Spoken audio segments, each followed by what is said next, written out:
Assembly here at Camden Yards tonight.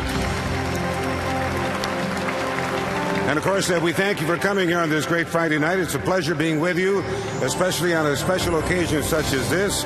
But before we end the program, we would like our newest inductee, Roberta Elmore, with some pregame honors.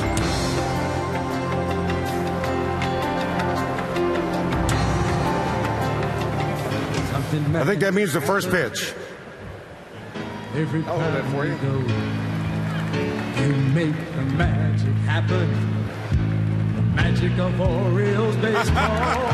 When the game is close and the opens are hot, there's a thundering roar from 34. All right, so thank you for being with us. Enjoy the ball game tonight. Thanks for coming along. You are now Oriole Hall of Famers, and let's get this game underway. Let's put one in the win column tonight. Thank you.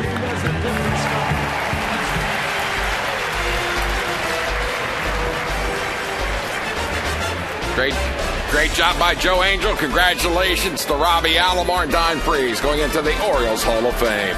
It's Chris Tillman against Aaron Narang. Orioles baseball coming up next on Masson.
Many to be the best defensive second baseman in baseball history, today was honored with induction into the Orioles Hall of Fame. With the ceremony coming to a close, the game is up next. And Chris Tillman takes on his former team. It's Game 1 against Seattle, and it's all right here, up next on Masson.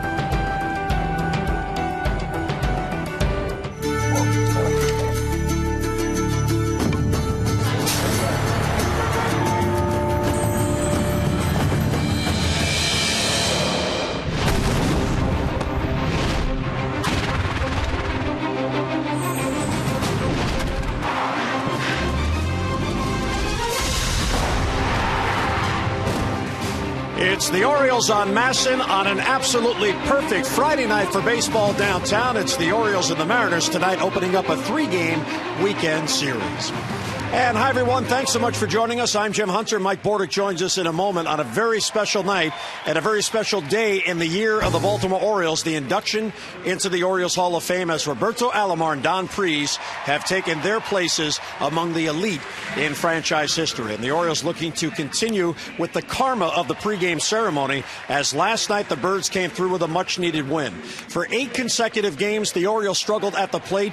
They needed a breakout game, and last night that's exactly exactly what they got. In fact, it was a perfect night because they had the hitting to go along with the pitching. Now, last night, the team combined about .314. Chris Davis hit a home run, 6 RBIs to drive in all 6 runs. The Birds went 4 out of 6 with runners in scoring position, and 3 of the 6 runs scored with 2 men down. That was the margin of victory in the game. And for a team looking to break out, 7 of the 9 Orioles in the lineup had a base hit. 5 of the 9 Orioles in the lineup had at least an RBI. And over those last 8 games going into last night, it was a struggle as the Birds averaged just 2.4 runs per game and a 140 average with runners in scoring position. And Mike Bordick, you knew this team was going to break out. It's too good of a hitting team. The team was wondering when would it come, and it was really good to see, and maybe opportunistic for the Orioles going into this season, that not only was it a breakout night, but they broke out top to bottom. They sure did. It was a great performance, obviously, by the whole Orioles offense, but they had a great game plan going in. You saw a lot of the Orioles hitters taking the ball deep in the zone, driving it the other way. Nate McLouth went the other way for a big RBI. Brian Roberts went the other way. Chris Davis started his night with a hard line drive up the middle, and then he came through with a huge home run. But a lot of great approaches, sound approaches. Looked like they really calmed themselves down, saw the ball a long time, and picked up their base hits. And you look for them to stay a lot more consistent now that they exploded after last night's game. And the hitter who is having the magical season for the Orioles, probably the most important run producer, also had a big game last night, and that's Chris Davis. And he is putting together historical numbers as the year continues. Hit his 39th home run last night, which drove in his 100th run. He is leading the major leagues in both those categories. And, Mike, this is what is most impressive, the splits. 22 home runs, 50 RBIs at home, 17 home runs, 50 RBIs on the road, exactly right down the middle. And he becomes the first Oriole to have a 100 RBI season since Nick Markakis in 2009. You talk about sluggers, some take advantage of their home ballparks. With Chris Davis, it doesn't matter. He is a hitter who can hurt you regardless, and it shows with the RBIs, 50 home and 50 on the road. It sure does. Great consistency, obviously, from Chris Davis. His batting average has remained high. I think even when he's not hitting home runs, and he went into that little drought after the All-Star break, he's picking up his base hits, staying on the baseball. Just a matter of time before he starts popping them out of the yard regularly. I don't know if he's going to keep up the pace he had in the first half of the season, but it's nice to see him back on track. A couple big home runs here recently. He may have set too big of a pace for himself. So tonight it's game 1 of the 3-game series. Roberto Alomar, the first pitch. He thought he was flipping to Mike Bordick to turn 2. It's Hall of Fame night here at Camden Yards.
Masson is brought to you by PNC Bank for the achiever in you. Oriole Park at Camden Yards on this Friday night. What a weather night we have for this game. Here's our Train game time temperature. Train is celebrating its 100th anniversary by offering irresistible financing. It's hard to stop a train, really hard. 85 degrees with the winds out of the southwest at 9.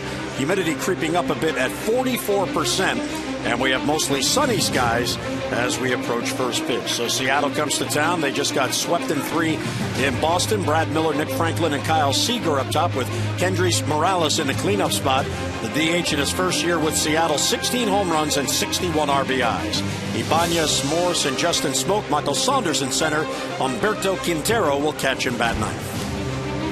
And let's take a look at the scouting report tonight for Chris Tillman. He is anchoring the staff, has emerged as the Orioles ace, and is going after his 14th win tonight. In his last 10 starts, has pitched to a 2.98 earned run average and has won 9 of those 10 games. He is commanding his off-speed much better. Now, he carries a great fastball, but his off-speed pitches have been outstanding. He's thrown his big curve for more strikes, and he's been much more consistent with his changeup, and he's mastering the Mariners this year. 4-0 through his career with a .98 earned run average. This will be Tillman's 22nd start of the year. 104 strikeouts to 47 base on balls with a 3.62 earned run average. Opponents hitting just .252, lefties .235, and the righties a click better at .274. And he has a little bit extra rest here tonight. He hasn't worked since last Friday, and the first pitch right in there to Brad Miller. And it's strike one, and we are underway. Well, the Seattle team, you're going to see so many different names as their rebuilding phase has reached the point where the prospects they have drafted and developed are now being promoted. As that one bounces in there, and Brad Miller is certainly one of those. He's a 23-year-old rookie. There's Robbie Thompson, the acting manager of Seattle, as Eric Wedge continues to recover from some health issues. Breaking ball, there's a strike. And Buck Showalter mentioned before the game, asked about Chris Tillman. He says if he has command of that breaking ball, that curveball, look out. Boy, it really kind of sets the table for Chris Tillman. Now, he's got other weapons, but when he's throwing that curveball for strikes, hitters just are so off balance throughout the count. And strike 3 called. See you later. So Brad Miller looks it over, and Tillman, very quick work to get Miller and one away. Well, starts him off with a fastball right down the middle, then a couple breaking balls, and here he just dots a fastball down and away. Gets him looking 92 miles an hour.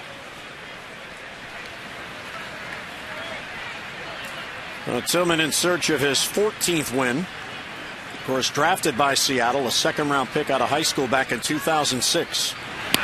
And the fastball misses outside to Nick Franklin, another of the young players just promoted. He is a 22-year-old rookie. He was Seattle's first-round pick out of high school in Florida in 2009.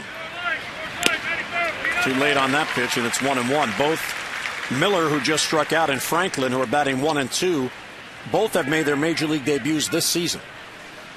Yeah, a lot of young players. Obviously, we talked about that in the Houston series with so many young players getting opportunities. Now they're fighting and clawing to try to prove they belong in the big leagues. So very dangerous teams when you have a lot of young players. Well, you got to like that call there by Wieters, as Franklin was late on the swing of the fastball, came right back with the same pitch. Yeah, certainly don't want to speed up his bat with an off-speed pitch, but he could waste one here. Well, 1-2 the count, one out, nobody on. And a weak ground ball hit the second. There's Ryan Flaherty. And out at first is Nick Franklin for the second out. Let's take a look at the Orioles defense tonight behind Chris Tillman. McLeod, Jones, and Markakis once again in the outfield. J.J. Hardy back at shortstop. But Ryan Flaherty getting the start at second base. Manny Machado over at third. Chris Davis at first. And Matt Wieters behind the plate. The two downers, Kyle Seager. Seager's having a real good year. He's one of the veterans on this team now. He's in his third season. Right. 25 years old.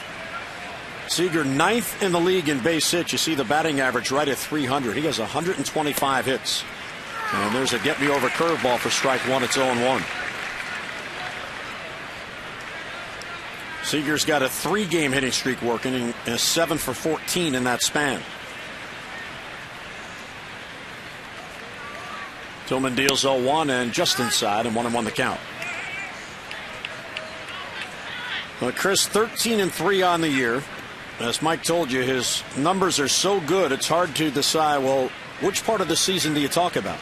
Well, most recently, he has won his last 3 starts and has pitched to an ERA of 2.14. That one down and in for ball 2.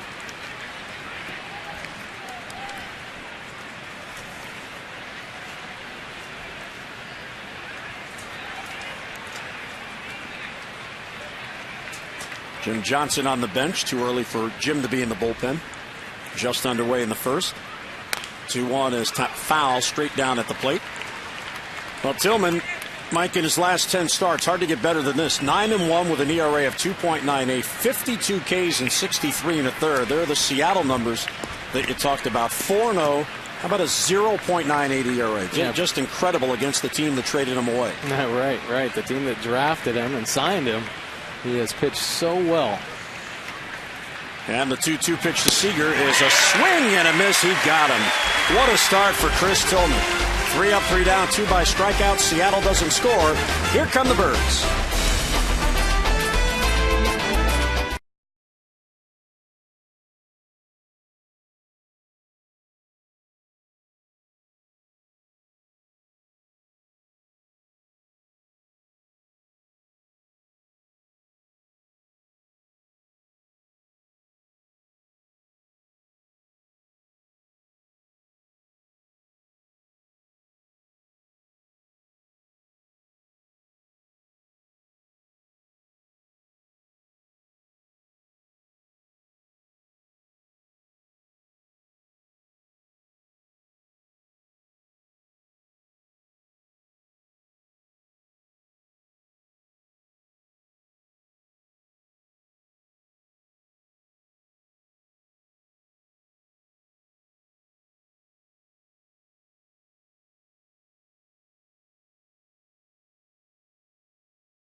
We were all 8 once. It was just so long ago we don't remember. So win the game for that youngster who is 8 years old. Orioles lineup: McLeod, Machado, Markakis, Jones in the cleanup spot. Now 22 home runs, 74 RBIs. Davis, Wieters, and Hardy. Urrutia DHing Ryan Flaherty at second base and batting ninth. And here's a scouting report tonight for Aaron Harang. He has turned it around. He got off to a slow start with the Mariners, going 2-6 with a 6.7 earned run average, but has pitched much better, posting a 3.24 earned run average lately. He has been limiting his walks. Certainly hasn't hurt himself with the free passes, averaging just 1.69 walks per 9 innings this year, but he has had road troubles. 1-4 on the road with a 6.03 earned run average in 6 road starts. Here's a look at his numbers. 71 strikeouts, just to 18 base on balls. McLeod to center field. Saunders in on it, plays it on a hop. Nate McLeod red hot, stays hot. He's now got a 6-game hitting streak going, and a leadoff hit here in the first inning. And here's a look at the Mariners defense. Raul Ibanez, oh yes, we know him, in left field for the Mariners. Saunders in center, Morris in right field, Miller at short, Franklin at second base. Seager and Smoke on the corners with Quintero behind the plate. Here is Manny Machado, who had a 2-for-4 in the win last night, and that was certainly needed. He snapped out of an 0-for-14. He has really struggled in the past 10 games and over a longer stretch since the All-Star break. Harang deals, and it's just outside, 1-0. Where it says the season goes on, Mike, and you know this better than any as a former hitter. The book is always out. What's he doing well? What's he not doing well? What is he scuffling at? Okay, we're going to keep giving him that till he proves he can hit it. Yeah, constant adjustments have to be made, both by a pitcher and a hitter. And the quicker you can make them, you can stay on top of that curve. 1-0 is down and away, and it's 2-0. Well, Manny Machado against Seattle. 385 in the 3 games in Seattle with a home run. And into the Orioles bullpen. Manny, since the All-Star break, just 9 for 51. And swings through it. A nice healthy cut to him on the count. Harang is now 35 years old. He's in his 12th season. And he certainly has been well traveled. He was originally drafted by Texas all the way back in 1999. He pitched in college in his hometown at San Diego State. McLouth at first. He is 4th in the league in steals with 25. Whereas Nate has not been running as much recently as he did earlier in the year. His last stolen base July 20th at Texas. And that broke a drought of about a month. Yeah, he really slowed it down up there on the base pass. With so many Orioles hitters hot, he was a little bit concerned about running himself into some outs, so kind of quieted it down a bit. Good take by Manny, works the count to 3-1. Machado, since the break, 9 for 51, 2 home runs and 6 RBIs, and his doubleless streak now has reached 88 consecutive at-bats. And still, he has a healthy lead for most doubles in the American League. 39 two-baggers. And it's inside ball 4. That was a real good at-bat. Very patient, works the count. The Orioles have walked fewer times than any team in the American League. That's a good sign there. Patient, don't swing at a bad pitch, and work the walk. That's right. Well, you know, Buck Showalter talks all the time. You don't want to take their aggressiveness away, but you want them to be selective. So they've been a little bit in between, but you'd love to see how aggressive they were the first half of the season. But Manny Machado showing great patience. So a chance for a big first inning. Here is Nick Markakis. Nick had a big RBI in the game last night on a sac fly on a ball that nearly got over the left fielder's head for an extra base hit.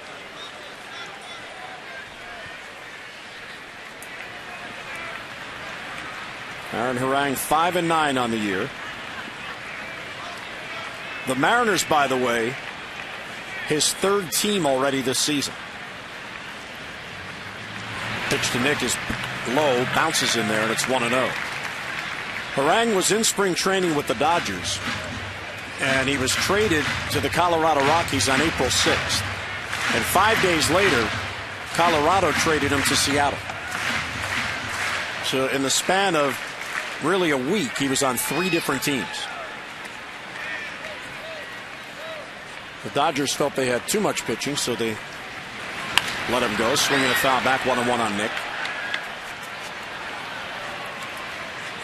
Markakis 6 for 21 on the homestand. And is batting an even .300 since the All-Star break, 15 out of 50.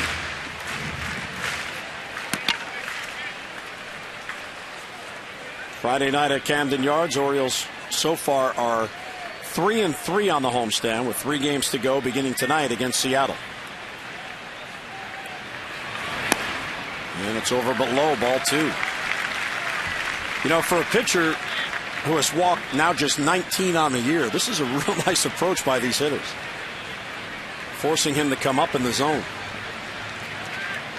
Yeah, well, I think it's a carryover from last night's game. I mean, they showed great patience last night as well. 2-1 is outside, ball 3. Harang averages 1.7 walks per 9 innings. Carl Willis, the pitching coach, with the acting skipper Robbie Thompson. So Harang in a jam here. He's got to come into Markakis or he'll load the bases. Bounce towards first. That's a foul ball. And there is Jeff Datz, former Oriole coach, now the 3rd base coach with Seattle, and one of the nice gentlemen in the game. Sure is. It's like a big polar bear down there. He's big. Played in college at Glassboro State in New Jersey. I'm sure he has some family in town, being at Glassboro's exit 2 off the turnpike, so an easy drive to see Jeff. See if the runners go. 3-2 on Markakis. McLouth and Machado with their leads. They do not. And it's inside ball 4, and the bases are loaded. The concern mounting on the Seattle bench. Buck Showalter's club with a chance to grab an early lead and an early big lead. Harang's only had 1 game this year where he's walked 3 batters. He's had 7 games where he's walked none, and the Orioles have already worked him for 2 here in the first inning. Well, you get scouting reports, and prior to last night, the Orioles really struggled at the plate over those 8 games, going 2-6 in those 8 games. And one of the reasons they struggled is they were anxious. So you get those scouting reports. Last night, you have a breakout game. Jim Presley said at the cage today, everybody's relaxed today. Yeah. It was a good night for everybody, and everybody's ready to go. Here's Jones. Right field down the line. Tough play from Morse. Over. Can't get it, but it goes foul. Just faded foul at the last moment. Well, let's take a look inside the numbers at Aaron Harang. Now, his strikeout to base on ball ratio over the past 4 seasons, not very good, but great improvements here this year. I mean, almost 4 strikeouts per base on ball. You see, last year really scuffled there. He was averaging 4 walks per 9 innings. So, very good adjustment, but Orioles able to work him here today for a couple early walks. His ERA at 4.25 over his last 6 starts. He does have a win against the O's on the year. Here's the 0-1 to Jones. Line drive, base hit left field. And the Orioles get the lead. Cutting off is Ibanez. McLeod scores. Machado scores. Ball is bobbled. Markakis being sent. He's coming to the plate. He is safe at the plate. And the Orioles grab a 3-0 lead.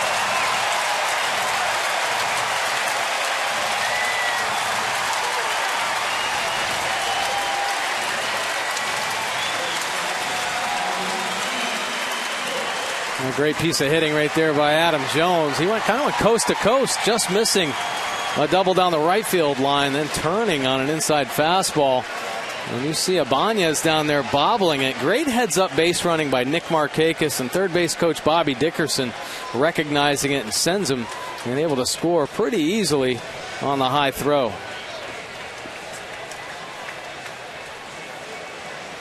Well, Jones will be credited with a double. We'll see if he gets 2 RBIs or 3. He gets 2, and 1 comes home on an error on Ibanez. So the Markakis run comes home on E7, and Adam gets a couple of RBIs.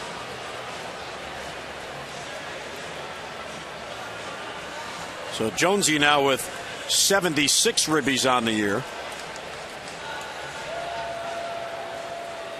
And there's still nobody out.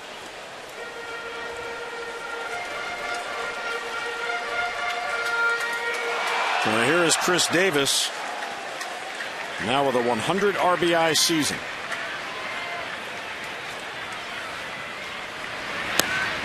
Down and in, 1-0. Take a look at Chris Davis, second fastest Oriole to 100 RBI. Of course, his home run total has really helped that number get up there quick. 39 home runs on the year. Well, Miguel Tejada did it in 108 games as Davis fouls it back. That was in 04. Chris Davis this year in 109th game. Boog Powell in 1969 needed 110 games. 17 pitches already, still has not recorded an out. And Davis, second in the league with runners in scoring position. Line towards the middle, the shortstop back of the bag is Miller, and he'll get it to first to get Davis. Jones moves to third with 1 down. Because of the shift, Davis misses out on a base hit, but he does move Jones to third with 1 down. Well, last night he started with a base hit through the middle, and he almost caught Harang in the back on that one. Good defense by Miller, playing him up the middle. So a chance for a 4th run, and this is a real good spot for Matt Wieters, who has been struggling. High fly ball right field, not that deep. Morse over. Jones will tag. Morse settling under it. He's got it. Here comes Jones. Here's the throw. It'll be well up the line. Jones comes in, sac fly and an RBI, and a 4-run first inning for the Orioles. Well, that's the kind of stuff to get Matt Wieters hot right there. Impressive early, picking up the sacrifice fly and a big run. See Adam Jones tagging.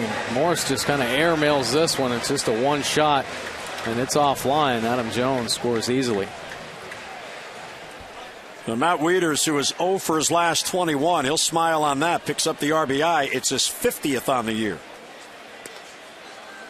And there's a strike taken by Hardy. So the Orioles now have 5 players that play every day with 50 or more RBIs. So 2 outs now, and the base is empty. And a foul back.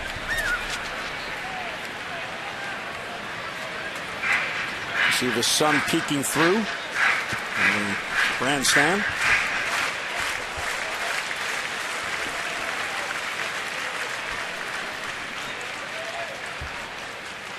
And it's outside, 1-2.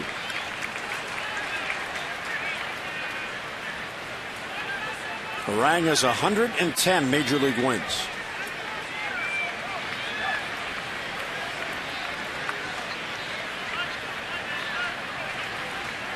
And the 1-2 to Hardy is low, and it's 2-2. And Mike, if trends mean anything, Harang is in trouble. He's given up 4 runs. Seattle on the year has averaged 3.9 for him. Oh.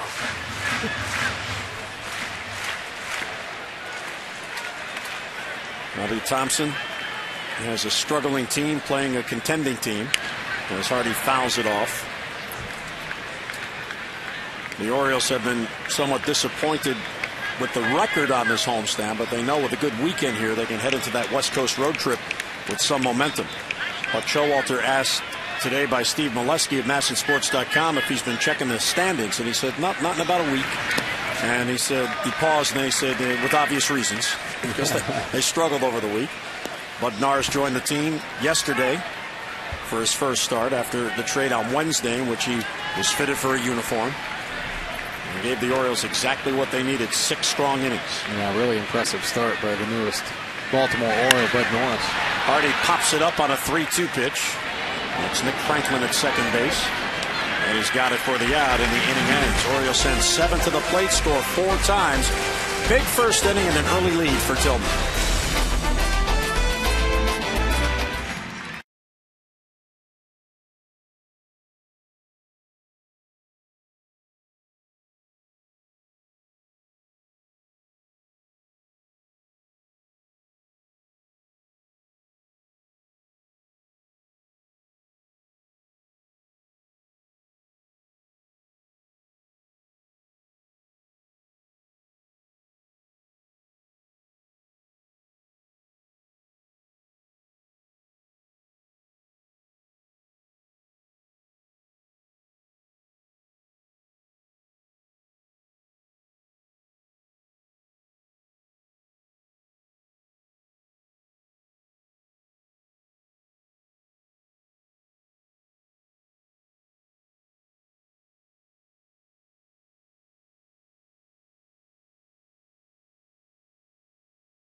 On the Orioles calendar, there is Roberto Alomar waving to the fans, inducted into the Orioles Hall of Fame. And Robbie, nice enough to join us here in the booth. It is great to see you, and what an honor, so richly deserved.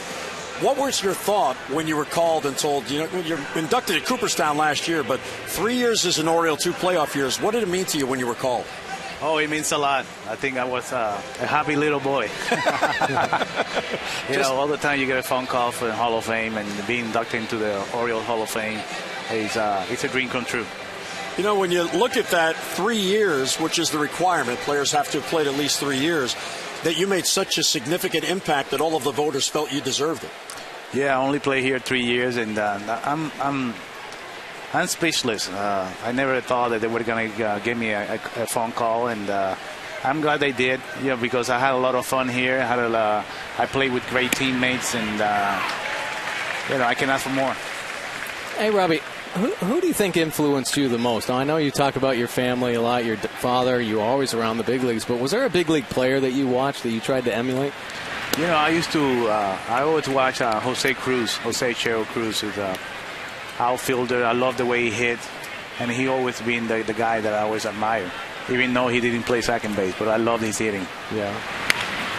There's a fly ball to right field, long run from Markakis. He won't get there. That's going to fall in And a blue pit for Kendrys Morales leading off here in the second. So which Jose Cruz, the father or the son? The father. Okay, played all those years for the Astros. Yeah. I had to think about that because I thought you were kind of a contemporary of the son. Now, tell me about playing with Mike Bordick. Oh, Mike Bordick came here in '97, and you guys formed one of the best double play combinations in Orioles history. You know, like I say in the conference, playing with Mike was it was a thrill for me. A lot of people don't recognize how good he was. He was real steady shortstop, and playing with him, he made me even better as a second baseman. So it was an honor to play with him, and I'm glad that I had the opportunity to play for 2 years. Yeah, Mike. Yeah, 2 years. So it was great. Now, what was it like for you? You came over here from Oakland. You become the shortstop, and you have a future Hall of Famer at third base and a future Hall of Famer at second base. Yeah, it was pretty intimidating at first. But to be honest with you, what an amazing team that was in '97. I mean, everybody was on the same page. It was a goal-oriented team, so they made me feel right at home right away. And I think that was why I came to Baltimore. I wanted to have an opportunity to win. And when you have great players like Roberto Alomar and Cal Ripken there, it only helps you out. It made me certainly a much better player. There certainly has to be a camaraderie with the double play guys up the middle. And you guys hit it off right from the start. It was as if you had played together for years. How long in spring training did that take when you consider you don't play every day in spring training to get that cohesiveness that works so well? Well, it took right away. I think, I watched Bordick play, so I knew the kind of player he was. And all I needed to do my job, and then he do his job. And a lot of communication. I think communication is a big part of having a good combo.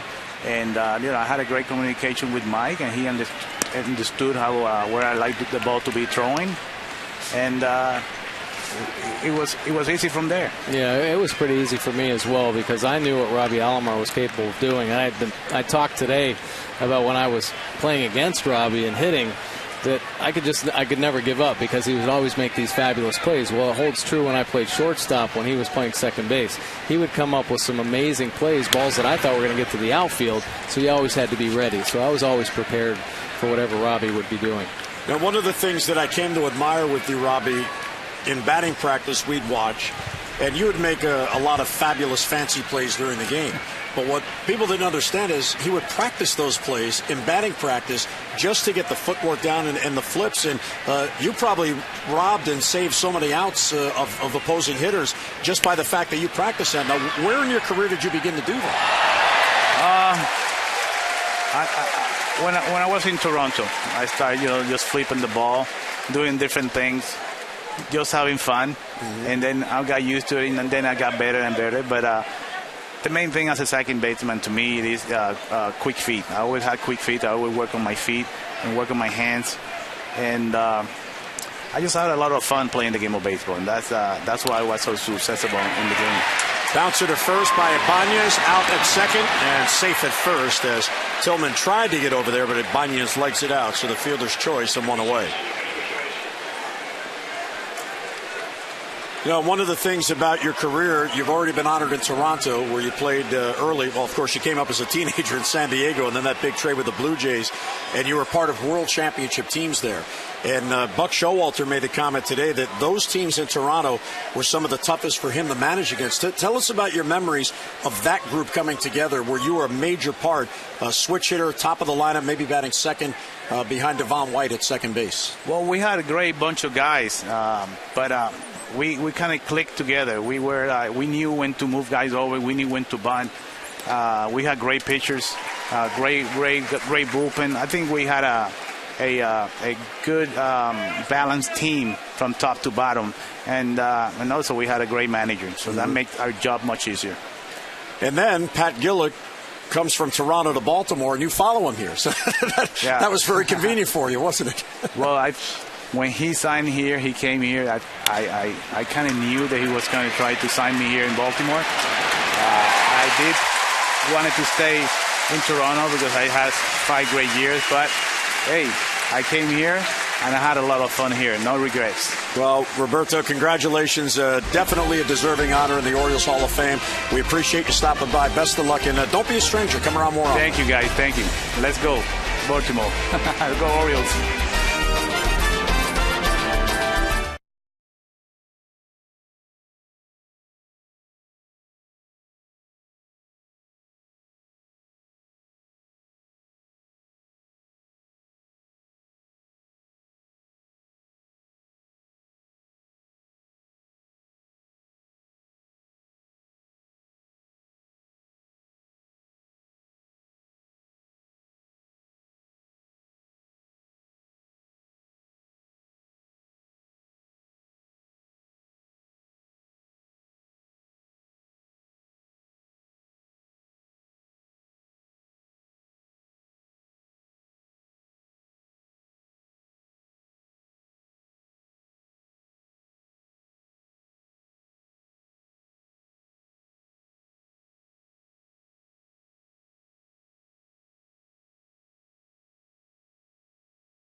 Lily has already won $500 by being selected and will win $100 more for every Orioles hit during the game tonight, plus an extra $500 for any Orioles home run in the 5th inning. For your chance to be the Maryland Lottery Hit a Big contestant of the game, play 5-card cash. Go to mdlottery.com/Orioles to enter. 4-0 O's. Henry Urrutia leads off, and it's down and in, 1-0. The Orioles getting 4 in the first on just 2 base hits.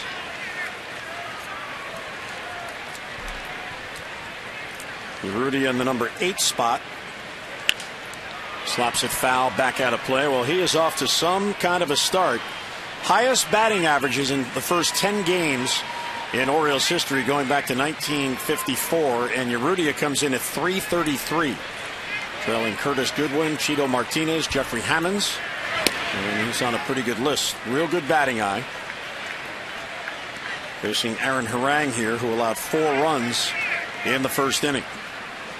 And we've seen his ability to use the whole field as well. Now, in the minor leagues, and Andy Kett talks about it, showed great gap-to-gap power with potential to hit the long ball. It hasn't shown much here, but has sprayed the ball all over the field. And a high chopper towards first, waiting on it to smoke. The flip to the pitcher, and just in time, Harang gets there. And beats Urrutia to the bag. And 1 away here in the 2nd inning. Well, fans, we invite you to get on board during the playoff chase. Pick up your Birdland Summer 6-pack. You'll get a ticket to 6 games of your choice for the remainder of the season, including 2 games against either the Yankees or the Red Sox, and it's all for one low price, so you'll pay those non-prime prices for the prime games that you won't want to miss. Lock in your seats now as the pennant race heats up and enjoy major savings over the single game price. Get online, Orioles.com, or call 888-848-BIRD. And here is Ryan Flaherty, who is playing at second base tonight. Brian Roberts has been placed on paternity leave.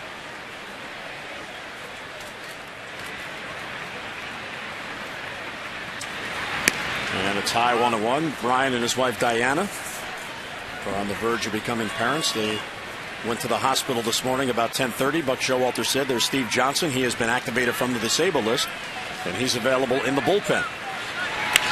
Line drive for Flaherty. There's a base hit the other way. They weren't playing him that way. That's going to go all the way to the wall. Running it down is Michael Saunders. Flaherty is thinking 3 and then puts on the brakes. Well, there's a 1-out double for Ryan Flaherty. That's a beautiful piece of hitting right there by Ryan Flaherty. Hasn't gotten many at-bats recently, but stays on this one. Take a look at the Nissan pitch track. That ball stays pretty much down the heart of the plate, down in the zone, and Flaherty staying on it, driving it to the gap. Good job of base running as well. He was thinking 3 the whole way. He's turning it on. His head is up, looking. He sees the center fielder Saunders, recovers, and he holds at second base for his 7th double of the season. Well, the Orioles with a chance to add on a run here. Back to the top of the lineup, Nate McLeod. Nate got it going in the first with a base hit to extend his hitting streak to 6 in a row. Pulled down the right field line, hooking, and foul. Well, Nate McLeod has been red hot since the All-Star break, that .354 batting average. And these are the type of pitches he's hitting, just about everything. But 10 hits have come on fastballs, 5 on the breaking ball, and a couple change-ups for base hits as well. He has had 7 multi-hit games since the All-Star break. Which is down and in. Quintero bluffing it through to second, chasing Flaherty.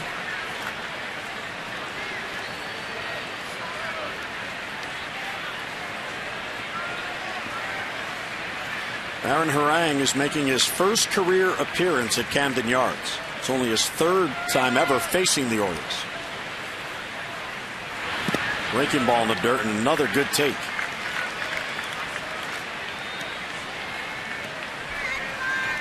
There are the numbers Mike talked about. Just 1 win on the road, and that came in his last road start. July the 5th, he won in Cincinnati against the Reds, one of the teams that he used to pitch for.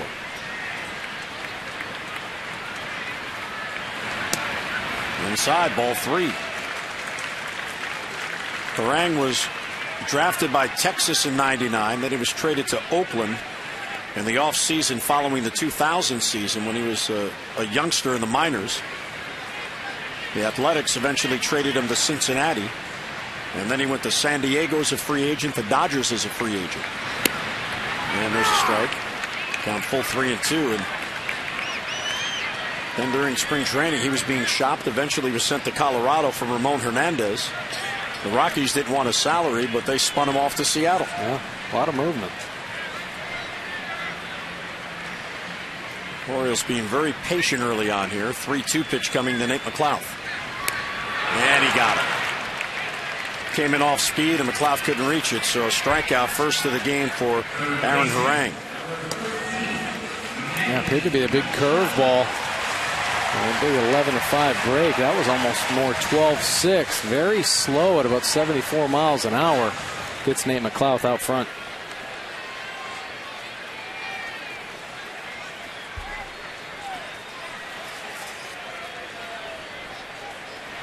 The 2 down. Here's Machado. Manny walked and scored his first at bat. Fastball's high, 1-0.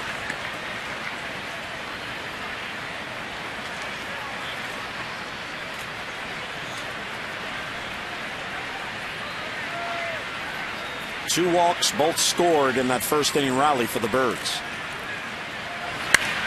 High fly ball slicing down the right side. Long run for Morse. And he reaches up and he grabs it for the out. Wow. Michael Morse just in front of the stands plucks it out of the air. And Machado's retired. A double one left through 2. 4-0 O's.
Seattle gets set to bat now in the third. Here's a look at our Chevrolet League leaders, brought to you by Chevrolet. Find new roads.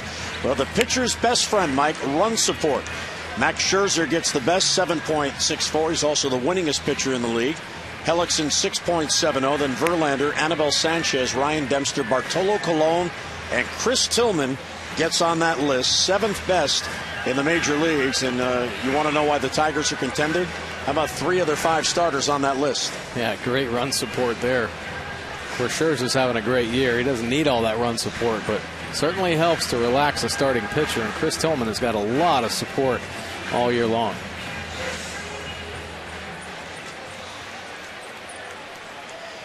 Well, here is Justin Smoke, and this is always an enjoyable matchup when the Orioles get together with Smoke. You have 2 guys right there at the plate that played 3 years together in high school, and here they are in the major leagues. Tillman deals, and it's outside, 1-0. Matt Wieters is 1 year older than Justin Smoke. They went to high school together in Goose Creek, South Carolina at Stratford High School. Wieters played 4 years of varsity baseball, as did Smoke. They were teammates for 3 years. Matt graduated, then went to Georgia Tech. Smoke stayed for 1 more year. He graduated, went to the University of South Carolina, and they both would become first-round draft picks in the big leagues. Pretty impressive, huh? Well, great baseball team they must have had.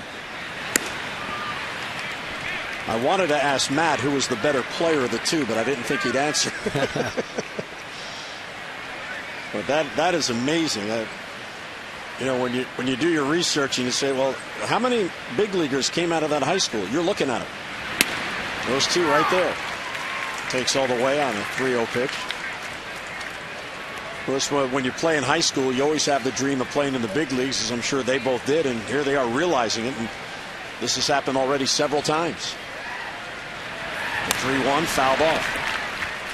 Well, a great changeup from Chris Tillman. That changeup of his has really come a long way, and it's almost become his go-to secondary pitch. Now, his fastball has been great all year, and we've seen him be able to execute it up in the zone. He creates a great downhill angle, but this changeup he's throwing off the fastball has been tremendous for Chris Tillman. And a foul back. Well, here are the most wins in baseball since April 22nd, and Chris Tillman at 13-2, trailing only Max Scherzer, who is 14-1. Of course, Chris has 13 wins on the year, so it all began with his win on the 22nd. That is just amazing consistency. It sure is. I mean, Chris Tillman has really, found himself here. He took his lumps for a couple years in the big leagues, and of course, last year when he got called up, really settled in. It was almost just like a new guy. Much more maturity, great competitor. He's always been a great competitor, but he has found his way through and really emerging, and it's like we've talked about, as the staff's ace. Walk on a 3-2 pitch on the 8th pitch of the at-bat. Time now for our AT&T Mobility Trivia Fact. Chris Tillman 4-0 with a 1.55 ERA and 4 starts against the AL West this season, and he is 11-1 in 13 starts career with a 2.05 ERA. The 4 wins against Seattle, the most against any opponent, and those AL West numbers, the best divisional breakdown in his career versus any of the divisions. Here's Michael Saunders, who is batting 8th. Fouled straight down.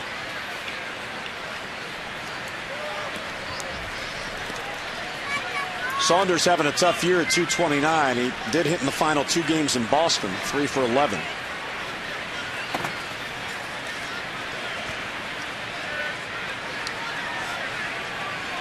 The Red Sox last night had a 7-2 ninth inning lead and lost. 0-1 is a fastball that just missed.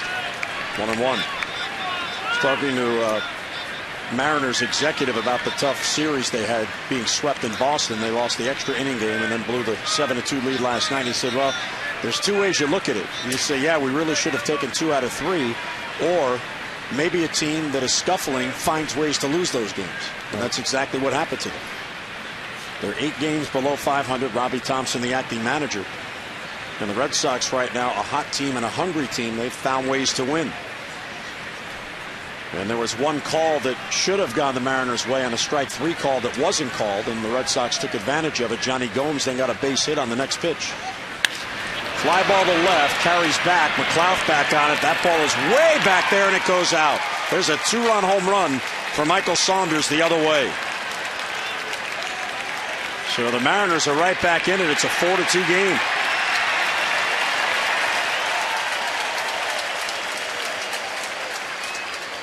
So the home run doesn't hurt as much as the walk in front of the home run. And pretty impressive power here going the other way with a Chris Tillman fastball. Now, it's not bad location either. That pitch is right on the outside corner, but he goes out and gets it and gets a sweet part of the bat on it, driving it up over Nate McLeod's head. So 2 runs in and nobody down. That is the 22nd home run allowed by Tillman. And he is prone to the home runs because he throws so many strikes. And the pitch is low, 1-0, much like Bud Norris last night. But as Bud showed, the solos usually don't beat you. Right. So there have been a total of 3 walks in this game. There's Bud on the Orioles bench. All 3 have scored, 2 for the Orioles and 1 now for Seattle. And Quintero gets ahead 2-0. Pitch count now at 38 as he works here in the 3rd inning. 3-0. Quintero is playing in just his 3rd game for Seattle. He had been with the Phillies and then signed with Seattle as a free agent on July the 25th. There's a strike at the knees, 3-1.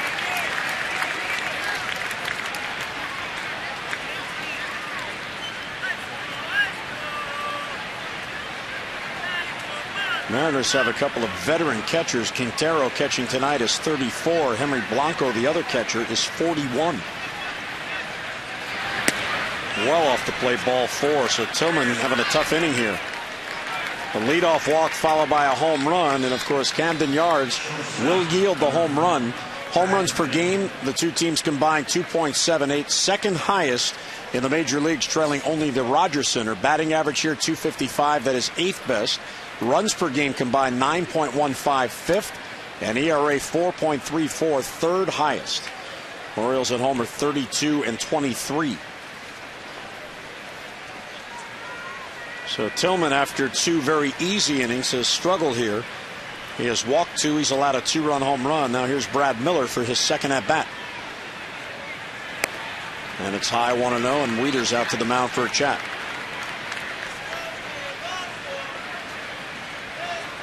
Matt Wieters out there probably sees something mechanically, trying to get him out over that front side.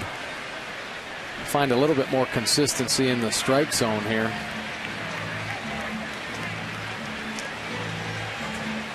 Look at there on the bench, has not yet been out for a visit.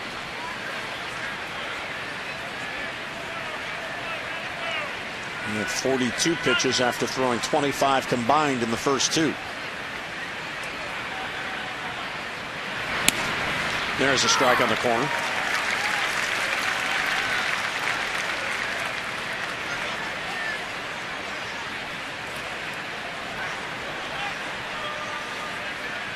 Brad Miller played his college ball at Clemson in South Carolina.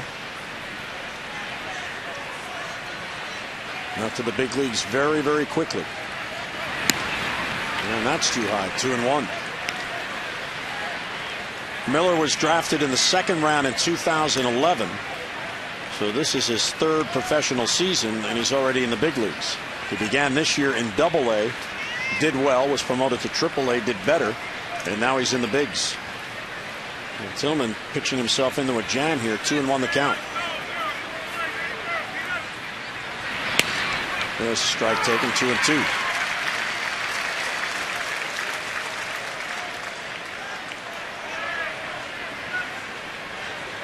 And Chris averages just over 3 walks per game, and he's already walked 2 in this inning.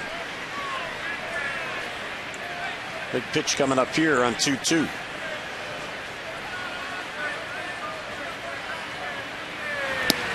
It's low, ball 3.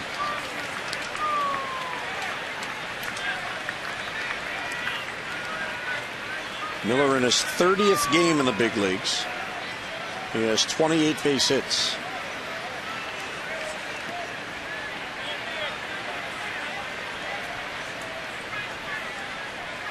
And the 3-2 is bounced to short. Could be 2. Hardy, Flaherty, back to first, and safe at first. He just beat the relay.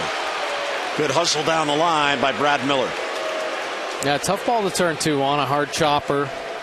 And I think the Orioles turned it as clean as they possibly could. J.J. Hardy gets it. Quick release. You see Ryan Flaherty with the quick turn and the strong arm. But Miller with good speed down the first base line just gets there in time. Good positioning there by Larry Vanover, and you see he was safe. Good call.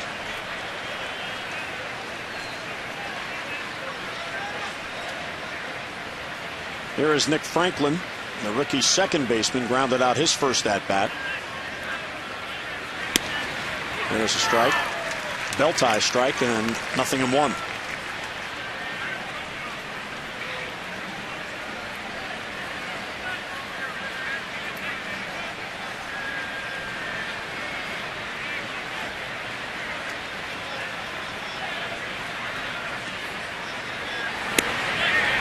Can't catch up to it, 0-2. So Tillman, after struggling getting ahead of the first 3 batters, now 0-2 on Nick Franklin. Well, that's a good sign, and I think that's a sign of maturity, obviously, for Chris Tillman. Being able to make adjustments a lot quicker. And that's why he's staying in ball games and having the success he's having this year. One bounces in there, and Franklin lays off and checks the swing. Manny Gonzalez at third, signaling that he did not go through. It was expected that the Mariners might make some moves at the trade deadline to trade some of their veteran pieces who are not necessarily part of their long-term future, and instead they did nothing. They stayed pat. Strike three called, and Franklin knew it. Well, Chris Tillman has mixed in enough off-speed pitches that his location with his fastball just freezes Franklin up here. 92 miles an hour, right on the black. Beautiful pitch with his fastball from Chris Tillman. And take a look at the numbers here compared to the last 2 seasons. His fastball high in the zone, really good. 218 in 2012, 222 this year. Down in the zone, great improvements. Last year it was getting raked at a 404 clip. Way down to 256 this year, and I think it's the fact that his changeup has gotten a lot better. He's locating it down in the zone. When he throws his fastball off that, it keeps hitters off balance and in between. Well, that was a real good combination to Franklin, who saw that breaking ball on the pitch before. Maybe that was the seed they planted, and he let a fastball go right by for strike three. Yeah, it really is. And when Chris Tillman can show that he can throw his off-speed pitches early in a game for strikes, he's going to be in an advantage. When he's struggling with that, hitters just file him. No, he doesn't have the command of his breaking ball, so they put it away, and they sit on 2 pitches, maybe just 1, maybe just his fastball. So when he has command of his off-speed pitches, wow, he is a strong starting pitcher. Kyle Seager up. He takes ball 1. Good cut, fouled it back on the screen. Seager with 17 home runs. He leads the Mariners in the lineup tonight in homers. Morales, who's on deck, has 16.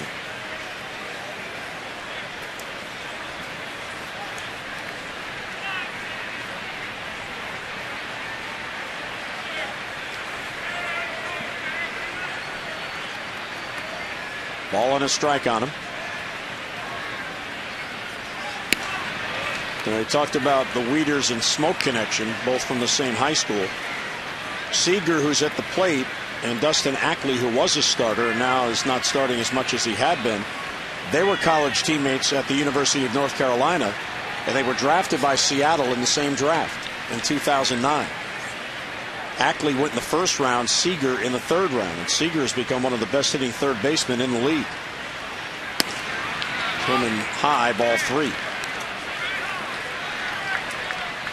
And that may have been one of those situations where the Seattle scouts were there scouting Ackley, and they kept going back, and they saw, hey, who's this other guy? That's how it works a lot of times, yeah.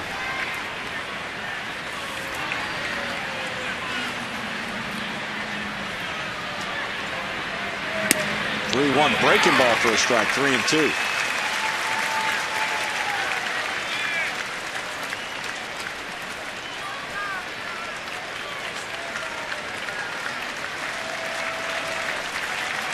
Tillman, the pitch away from getting out of it. You see Davis step behind the runner Miller. He'll be off 3-2 with 2 men down. And it's high, ball 4. Third walk in the inning allowed by Tillman. Fastball missing high, and Rick Adair is going to come out for a chat.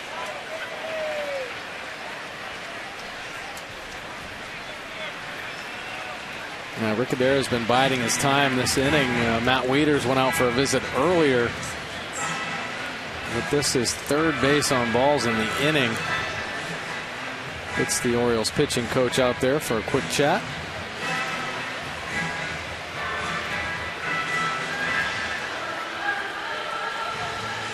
So the tying runs are on. Miller at second, Seager at first, with 2 men down. And here is Kendrys Morales.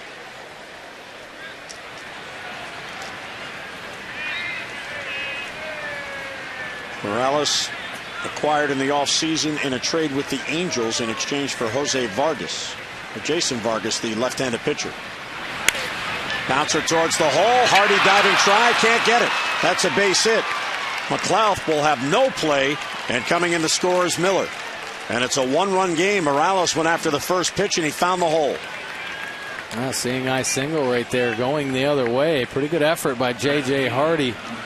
The pace of the ball allows Miller to score pretty easily. You see him stay on it and go the other way with it. Nice effort by J.J. Hardy. Trying to preserve that run from scoring. A lot of middle infielders, most of them should. If there's a runner on second base, try to get dirty to knock that ball down. Even if you can't get an out, try to stop that run from scoring. And here is Raul Ibanez, a dangerous hitter. Tying run at second, breaking balls in the dirt.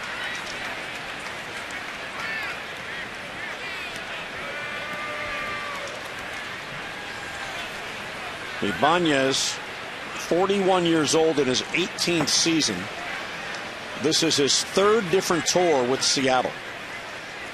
He was drafted by the Mariners way back in '92 in the 36th round.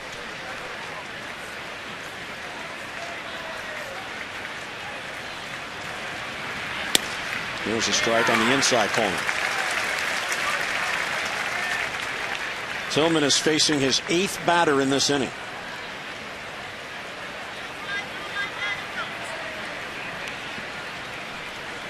He has given back 3 of his 4-run lead.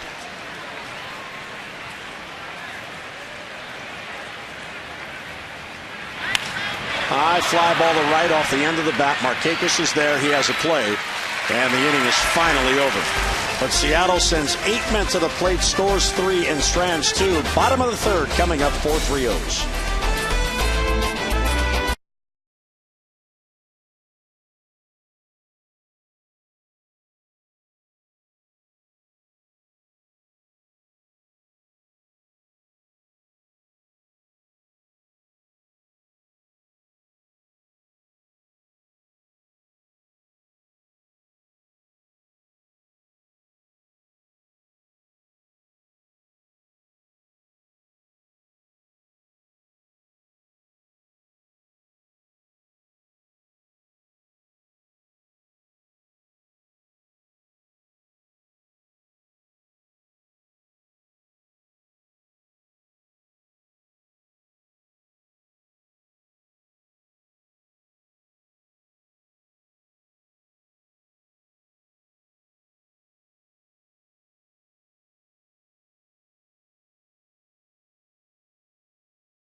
And Sons, buddies turning out on Hall of Fame night. Roberto Alomar receives his green jacket, inducted into the Orioles Hall of Fame. Ceremonial first flip. Chris Tillman had it going early on, as did the Oriole bats. A 4-run bottom of the first, 2-run double by Adam Jones, and then a sac fly from Matt Wieters for a 4-run first. But Seattle has come back to make it a game, a 3-run third, and it's a 1-run Oriole lead. And Chris Tillman with some command issues, walking 3 batters in that third inning, and that set up the rally. Here's Markakis against Aaron Harang. Strike 1 on the corner.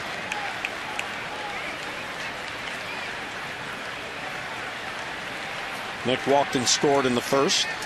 Jones on deck, then Davis.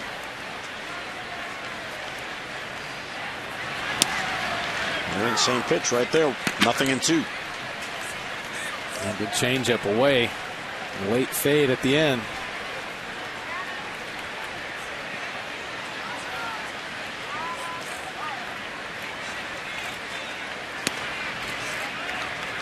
One and 2 on Markakis.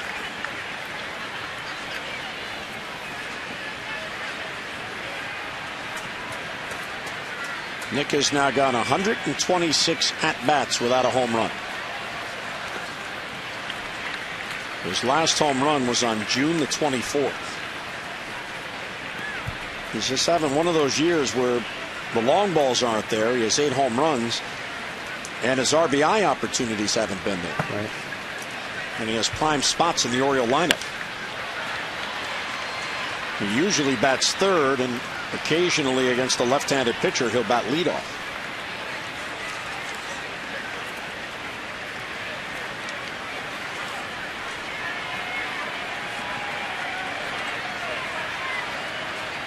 He is one of 6 Orioles with 100 base hits, though. He's got 123 hits on the year.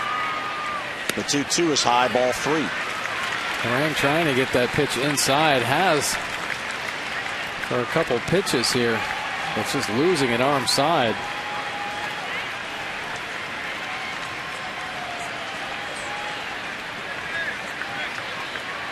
For a full count of Markakis leading off in the 3rd. Popped up foul near the Seattle dugout, and that'll be out of play. Seager over, Quintero over, both run out of room.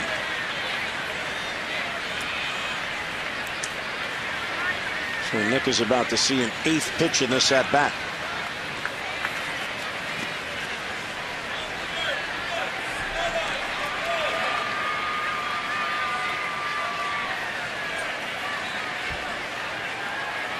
Aaron Harang is in his 317th major league game. And still in a big league rotation at 35 years old. 3-2 is bounced to first. Smoke plays a tough hop. And he'll go to the bag unassisted. Markakis retired, 1 away in the Oriole 3rd. The O's and the Mariners continue this weekend series tomorrow night at 7:05. So back your birds, coming out and enjoy a Saturday night with the family and your friends right here at Camden Yards. Good seats are available, but they're going fast. Weekend games have been selling. Get your tickets now. Call 888-848-BIRD or get online at Orioles.com. So an 8-pitch at bat, but the battle won by Harang. And here's Adam Jones. Adam with a 2-run double his first at bat. And he'll take a strike down and away. Adam Jones has been working daily in batting practice with Jim Presley on hitting the ball the other way. And he pulls it to third. 2 down as Adam Jones bounces out. Well, I think Jim Presley's philosophy with a lot of these Orioles hitters, because they're so strong and they have just power to all fields, is the longer they can wait on the ball and use the whole field, drive it the other way, they're such good athletes, they can react in. They don't have to force the issue in. So see the ball long, if all of a sudden a guy tries to sneak one in the inner third, they'll react to it, and that's what Adam Jones did in his first at bat when he picked up that big double. Ball high to Chris Davis. Chris bounced out his first at bat. He's got a 3-game hitting streak going.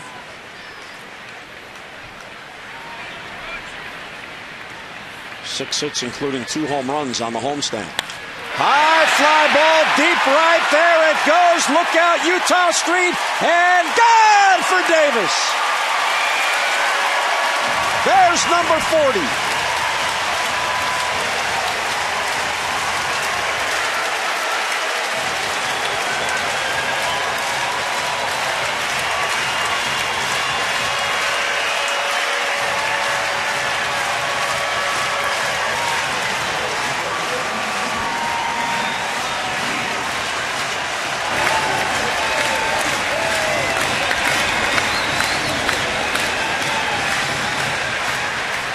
So Davis, Mike, heating up. He's now hitting 4 in a row, and he's got 3 home runs in those games. Yeah, that ball was destroyed by Chris Davis. Harang trying to get it in, and it stays on that inner third, and Chris Davis just backlegs this one. That ball is hammered out onto Utah Street. Wieters goes the other way and fouls it off. 40 home runs and 101 RBIs.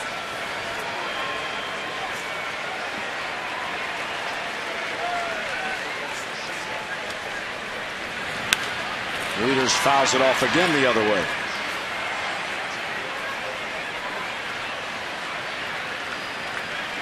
It is only the 5th season in Orioles history that a player has hit at least 40 home runs.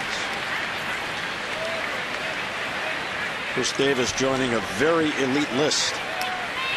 And he certainly is making a run at having the best home run season in Orioles history, which is owned by Brady Anderson, who was part of the pregame ceremony tonight. Brady hit 50 in 1996.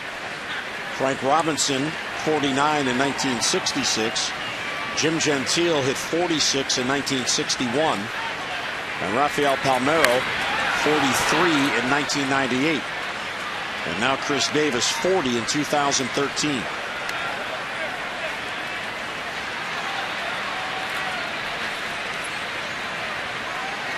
He's just such a dangerous hitter. That was a majestic home run, too. That had some height and distance to go along with it. But you see pitchers trying to find a way.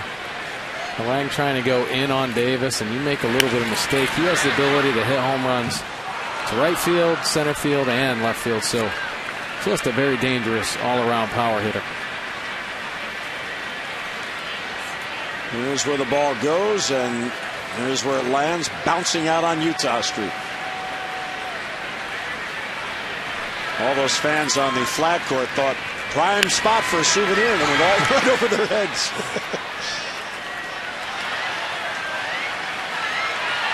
He is so strong, he uses the whole park. Usually those fans have a chance for souvenirs.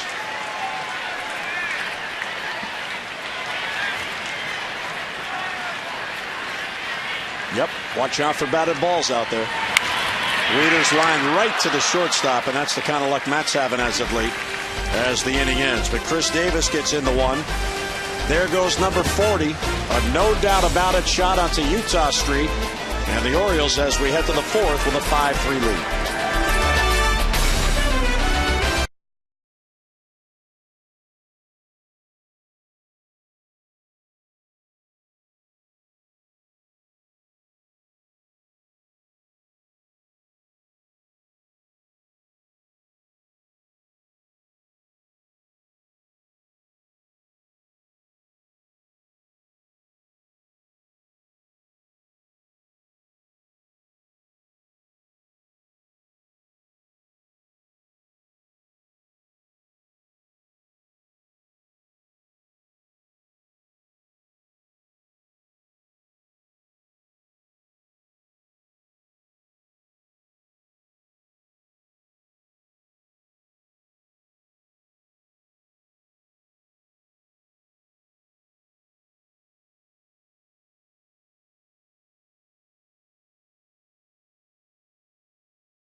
Hall of Fame tonight. Who's hot in baseball tonight? It's Enfuego. Our Major League News and notes. How about you, Darvish? My 14 strikeouts last night, joining Roger Clemens and Randy Johnson, the only pitcher since 1916 with 3 games in a single season with 14 Ks and no walks. That's some kind of command. Kansas City, 9 straight wins, 3 runs or fewer allowed in each. One of 3 teams in the last 30 years to do that. They're trying to win 10 in a row. A trail at New York to the Mets 2-0. That game is in the 4th. In Boston last night, the 6-run comeback win. They trailed 7-1, largest of the season. 11 walk-off wins for Boston. That is most in Major League Baseball, and that's how you have a contending season. Here's Michael Morse, and Tillman deals high, so let's see if Chris can regain his command of the first 2 innings after a rough third. Morse bounced into a double play to end the second. Strike on the outside corner. Tillman threw 36 pitches in that third inning, facing 8 batters.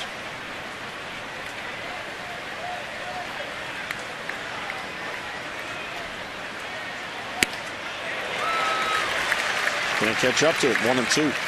And a couple of really good fastballs. Well placed on the outside corner by Chris Tillman right there. Now Morse is a very dangerous hitter with long arms. He can get out there and get him. 1-2, and he got him. So Morse down on strikes. Tillman gets the first out and one away. Strikeout number 4 for Tillman. Well, 3 straight fastballs on the outside corner. Take a look at the Nissan pitch track here. That one even looked like it had a little cut action on it at 92 miles an hour. And Morris can't quite get on that one. Well, not only did Tillman get out of that inning without surrendering the lead, his teammates have now added to that lead. So it's a 2-run cushion once again at 5-3. Here's Justin Smoke. He got that rally going last inning with a leadoff walk on a 3-2 pitch. And a little looper towards the middle. Flaherty can't reach it. That bounces in for a base hit. So a soft line drive, and Smoke has been on base twice with a walk and now a single. Well, fans, on Sunday, all kids 14 and under can bring those big league dreams to life by coming to Camden Yards and running the bases following the game against Seattle at 1:35. So don't miss your chance to make some Birdland memories with your family and enjoy a great summer afternoon of Orioles baseball. Get your tickets in advance and save 888-848-BIRD or online at Orioles.com. It is so much fun to watch the kids after the day games run the bases day, how much fun they have. In particular, when you have the 2-year-olds that don't know which direction to run. Yeah. I have more fun watching the parents wanting to run the bases. Yes. Maybe we should see if they'll have that promotion. Yeah. How about parents run the bases and their kids watch them there? Right. Yeah, that would go over well. Kids would go crazy. Saunders homered to left field. He went with it. Let the pitch do most of the work.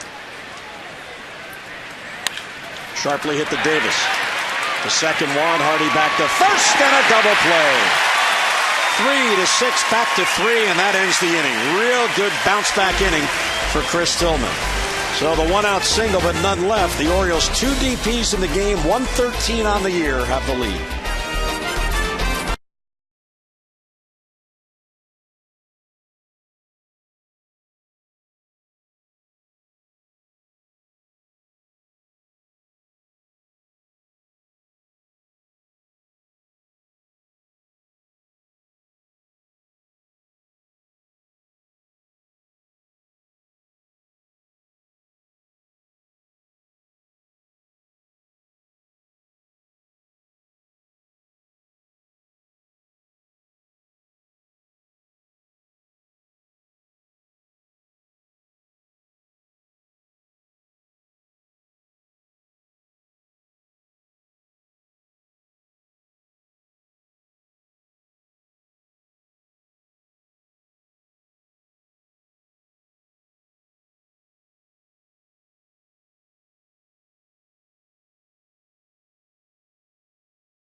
In you, Jonathan Scope.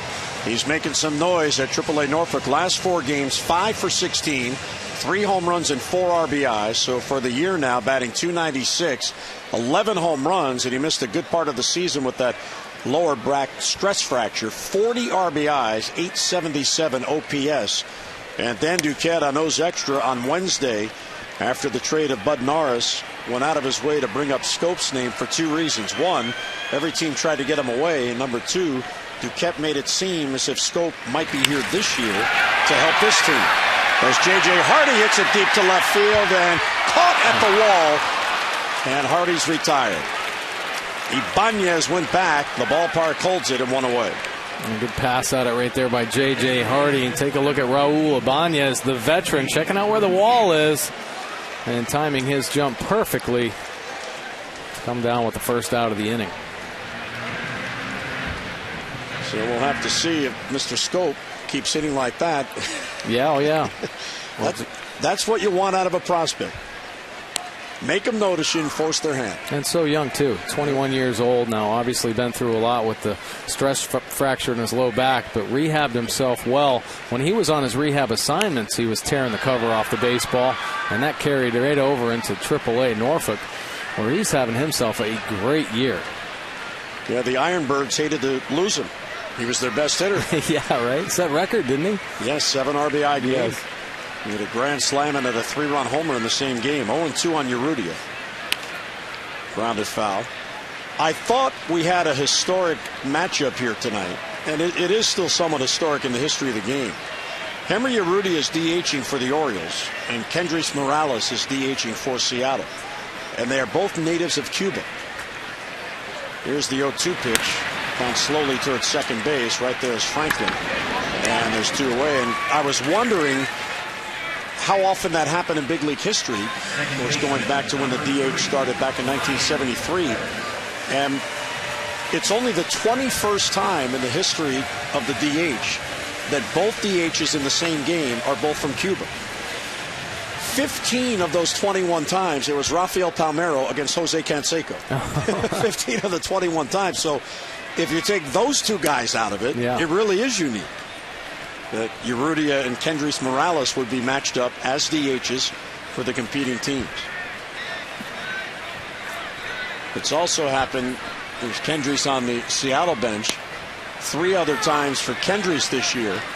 It's in the AL West, Yoenis Cespedes of the Athletics 3 times DH'd against Seattle, and Morales DH'd against Oakland in those games. That ball's sharply hit foul by Ryan Flaherty. Ball's behind in the count 1-2.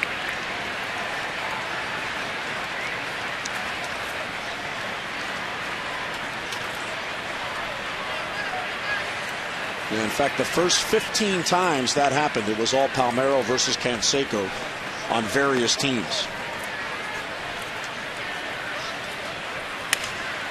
High fly ball deep to right. Back it goes. It is gone off the top of the wall.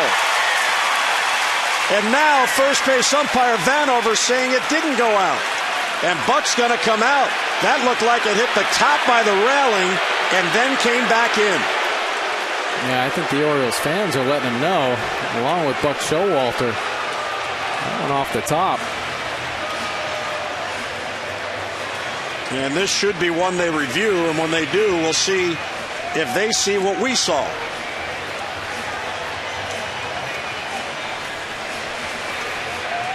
Let's take a look right here. Yep, that's a home run.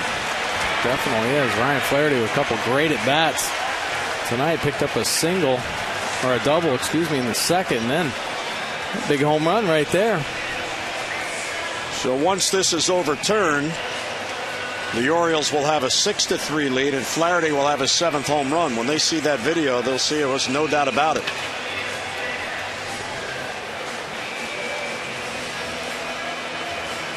Flaherty's like, well, I was running. I don't know where it is. Yeah.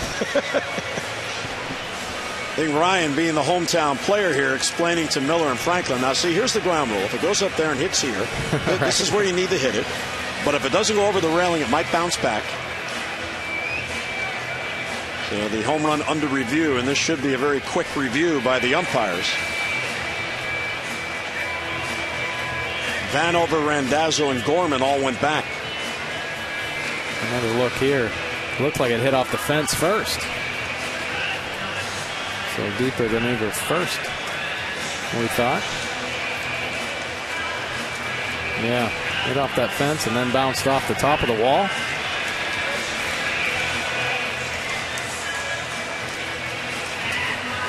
So Flaherty at the moment is being held at second base. This is really taking longer than it needs to take based on the evidence we just saw. And here they come.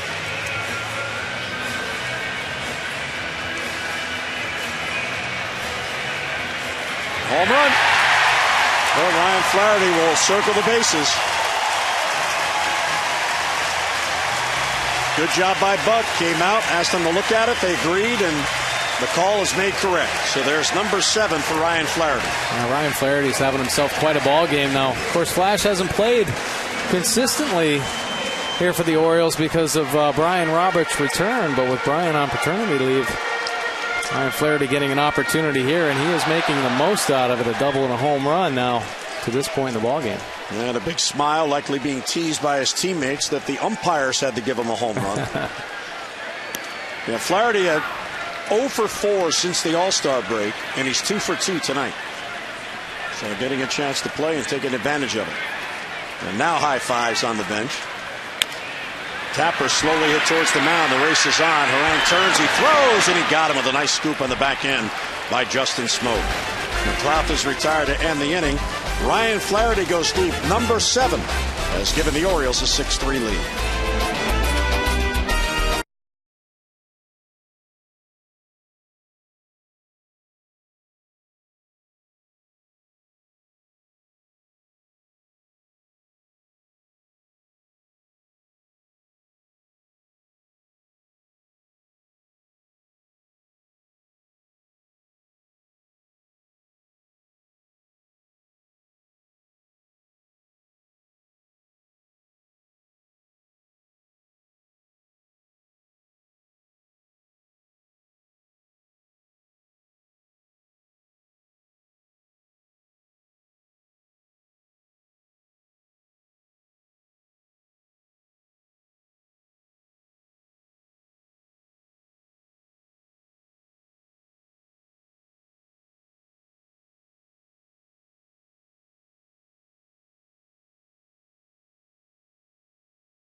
Orioles have the night off on Monday. They'll be traveling to the West Coast. Tom, Dave, Mel, and Phil will wrap up this weekend series against Seattle and look ahead to the road trip. And they'll answer your fan questions as we open up that Masson mailbag. That's Monday at 5, Mid-Atlantic Sports Report on Masson. Now, are we allowed to put questions into the Masson mailbag? Maybe you and I can sneak one in and see if they read it? I don't know if that's allowed, Jim. No? I really don't. I'll look into that, though. You've looked over the bylaws? No, I actually haven't. Humberto Quintero leads off against Tillman. Fastball's outside 1-0. Tillman had a 4-run lead, and now his teammates have a 3-run lead back for him.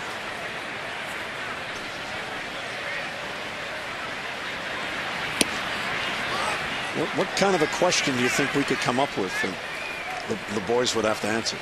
We'll have to think about it. We'll have a caucus about this. Okay.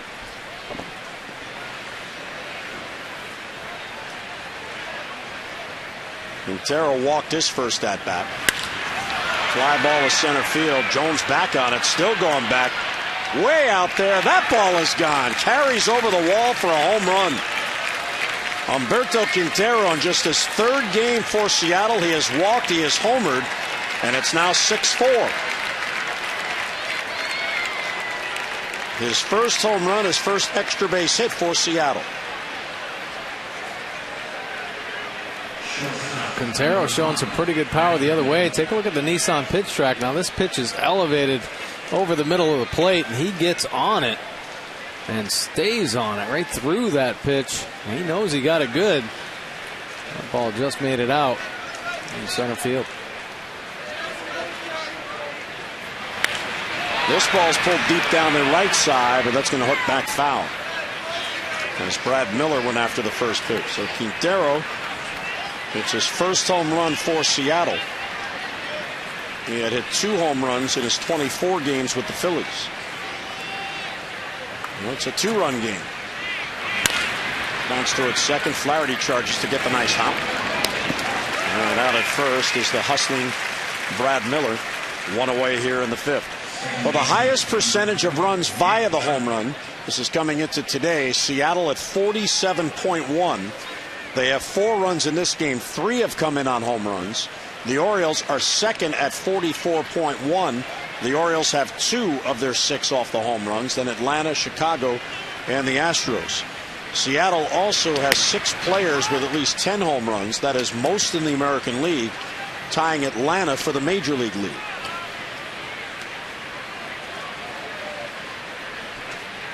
Of course, the Orioles have lived by the home run all year.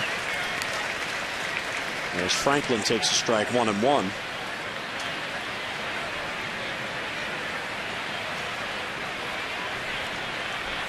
And now homered in 85 of their 110 games. Check swing, appeal denied by Manny Gonzalez.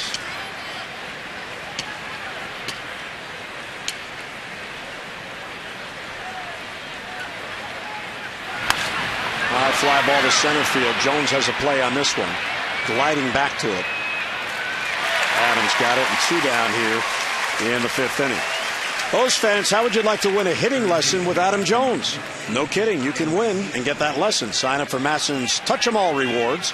Follow, share, and score great prizes. Get online at massonsports.com to sign up, because being social has its rewards. Get an opportunity to get a hitting lesson from Adam Jones. Are you kidding me?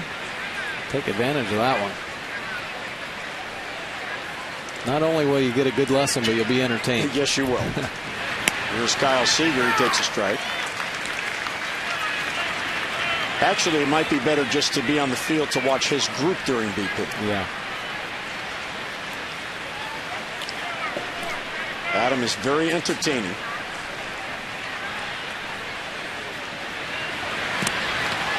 He and Nick Markakis are always in the same group, and today Henry Urrutia was in the group with them. They're always in the second group. And there is a reason why they do that, and it has to do with what they have to do defensively during BP. Now they foul. You'll have generally the 9 who are starting go in the first 3 groups, and then the 4 men on the bench that night in the 4th group. But tonight it's 3 men on the bench with Ryan Roberts on paternity leave.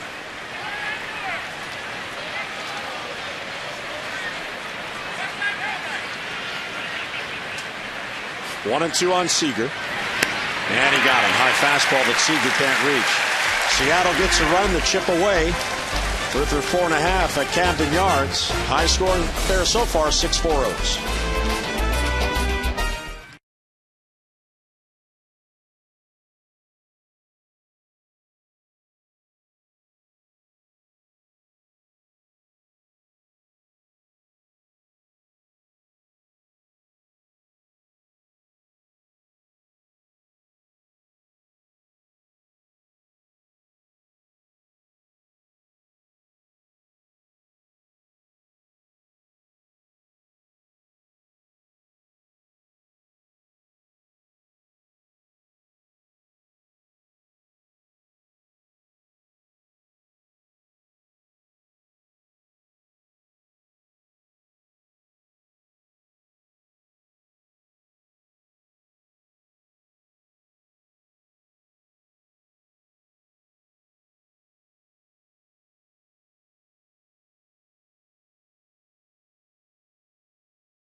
Game will receive $500 for any Orioles home run.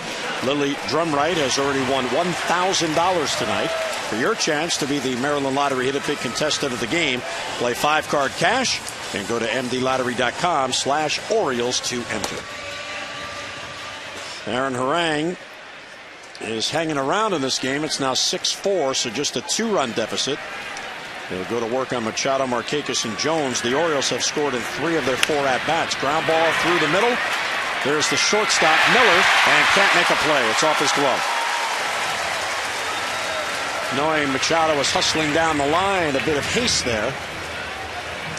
I didn't really hit it that hard, but pretty good placement by Manny Machado right off the end of the bat. Looks like it had a little spin on it as well. And Miller tried to be a little bit too quick there to get Machado. Couldn't come up with it. That has been ruled a base hit, so Machado, after a 2-for-4 night last night, has a 1-for-2 night tonight. And his team leading 138th base hit. With Markakis, drew a walk and scored in the first, grounded out sharply in the third.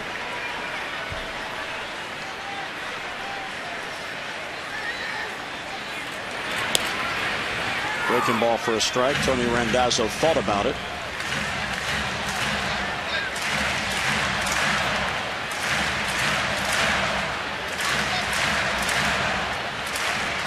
With .317 in his career against Seattle with 4 homers and 26 RBIs.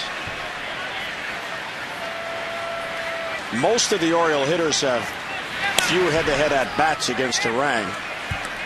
He has spent a good part of his career in the National League. The only one who has really any significant at-bats is J.J. Hardy, who now is 6-for-28 in his career against him.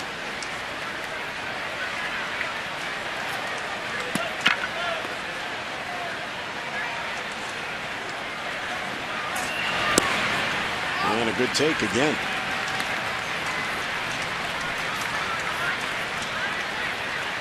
Harang walked 2 in the first inning. They both scored. He has not walked a batter since.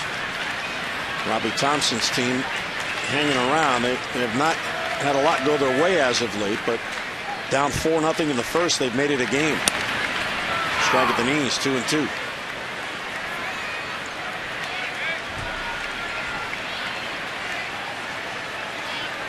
They have done a real good job drafting as of late. And now some of those picks are here gaining valuable experience. They're in 3rd place in the AL West, 8 below 500. Inside ball 3, throw to first, and diving back in is Machado. Pretty aggressive play right there.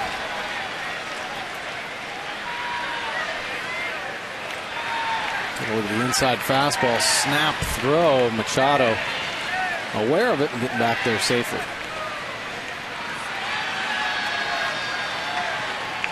Manny likes the respect that the base stealers get thrown behind him. Yeah. Watch out, young man, I'm watching you. Full count on Markakis. Manny runs. And it's bounced foul past Wayne Kirby. Machado has 6 steals on the year, but he's been caught 5 times, so not a very good percentage, 6 out of 11. Harang is very tough to run on.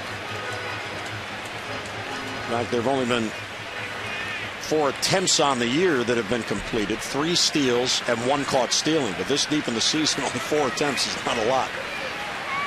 Yeah, fairly quick to the plate. Good slide step. When he has to, he can hold various holds. Manny was running, safe at second, and a fire to first by Miller for the out. Miller thought about it, but then realized Machado was sliding in as he gestured towards the bag. So by sending the runner, the Orioles avoided double play. That was a good idea by Miller. Tried to get over there to get the force at second base. And recognizing that Machado would have gotten in there safely anyway. Just takes the out at first. Adam Jones with another RBI chance. He came through big in the first inning with a bases loaded double. 2 scored on his double. And at the back end of that play, Markakis scored from first on an error by Ibanez. Ground ball through the middle and a base hit for Adam Jones. Past the dive of Miller. Machado will score, and it's 7-3 Orioles. Adam Jones with a 3 RBI night.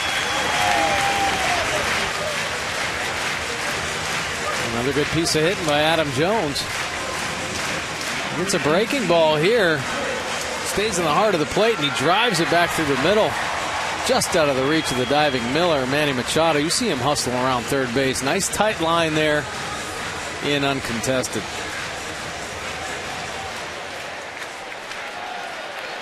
And here is Chris Davis. Chris hit his 40th home run of the season, his last at bat. And a pop foul wide of third. And that will make it back in the stands. Now here's how they document this here at Camden Yards. It is the 72nd all-time home run on Utah Street, 6th this year. And for Chris, his 4th. So he'll get a marker. Now watch as our camera goes onto the flag court. This is during Ryan Flaherty's home run. Watch the ball. Here it comes. And there's the home run. You see all the fans there saying home run.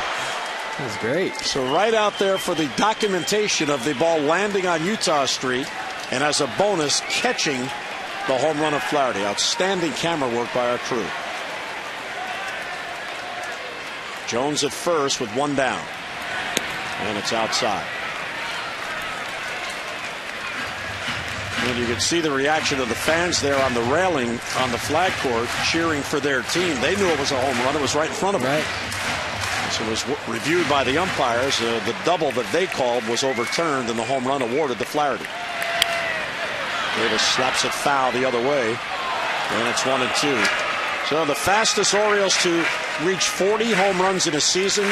Nobody has done it faster than Chris Davis. In the team's 110th game this season, the prior record was held by Frank Robinson in his Triple Crown season in 1966. He hit his 40th in the Orioles' 125th game, and Brady did it in the 134th game. Now, think about that. Brady has the all-time season record of 50, and Chris is 24 games ahead of his pace. Wow. Yeah, Chris has a great opportunity to break that record.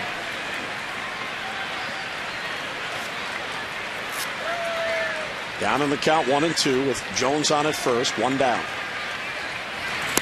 Down and away with an off-speed pitch, and Davis lays off.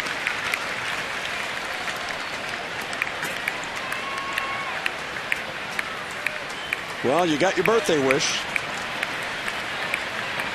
Get a home run, Chris. How about 2? Yeah, she's got to change the sign to another home run. You have to send out a Sharpie. Too tight, ball 3. Brendan Maurer getting loose, one of the 7 relievers. 3 lefties, 4 righties. Maurer, one of the righties.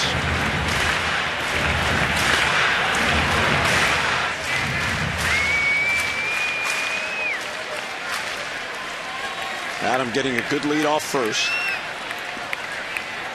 Does not run.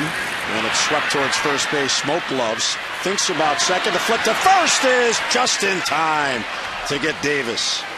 As the pitcher, Harang, got there, Smoke nearly cost his team an out. He had no chance at Adam Jones and looked almost too long at second base before the flip.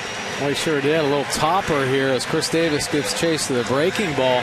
Smoke looks at second first. Good job by Aaron Harang, though, to stick with the play, get over and cover first base. And Nick Franklin almost got run over by Harang. He was there just in case and had nowhere to go. So Jones ends up at second base with 2 down. The Orioles already have a pair of 2-out runs in this game. They got 3 last night and won 6-3. Matt Wieters is 0 for 1 plus a sac fly. High fly ball to left off the end of the bat. Ibanez in on it. And he's got it for the out, and the inning ends. But the Orioles scratch out another run on 2 hits and 1 left. We're through 5 at Camden Yards. 7-4, the Birds have the lead.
by Head and Shoulders. Chris Tillman making his 22nd start of the year. He has 5 whiffs in the game. Kyle Seager's gone down twice, and Michael Morse swinging through a pitch there for Tillman. 5 strikeouts and 3 walks. All 3 walks came in that 3rd inning when Seattle scored 3 runs.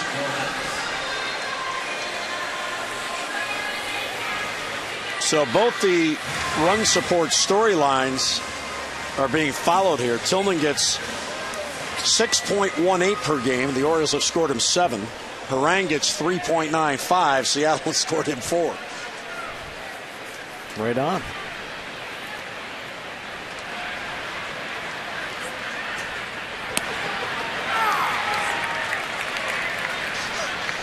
And a strike taken by Kendrys Morales, who's got a good game going. 2 hits, 2 singles, and RBI. So now hitting 4 straight games.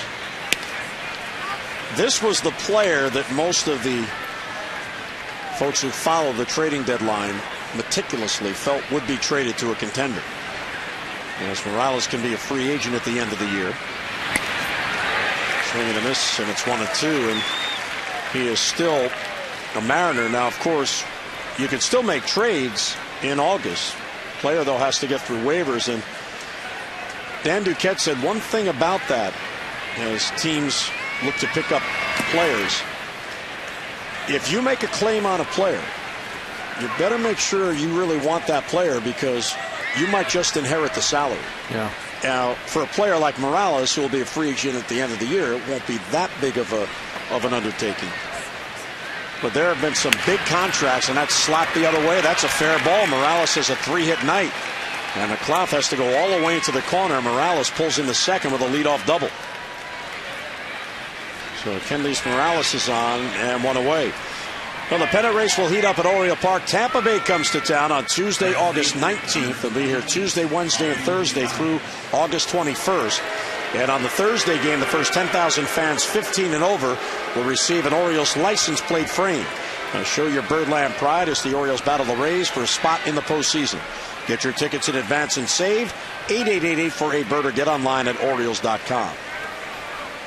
Now, there have been some big contracts that teams have put on waivers. Other teams have claimed maybe to block to go to another team. And the team that had the player said, you can have the contract. Yeah, go ahead. You can have it. It happened with Alex Rios with the Blue Jays. The White Sox put in a claim, and the White Sox said, okay, we'll take him. And the Blue Jays said, thank you very much. You can have the contract.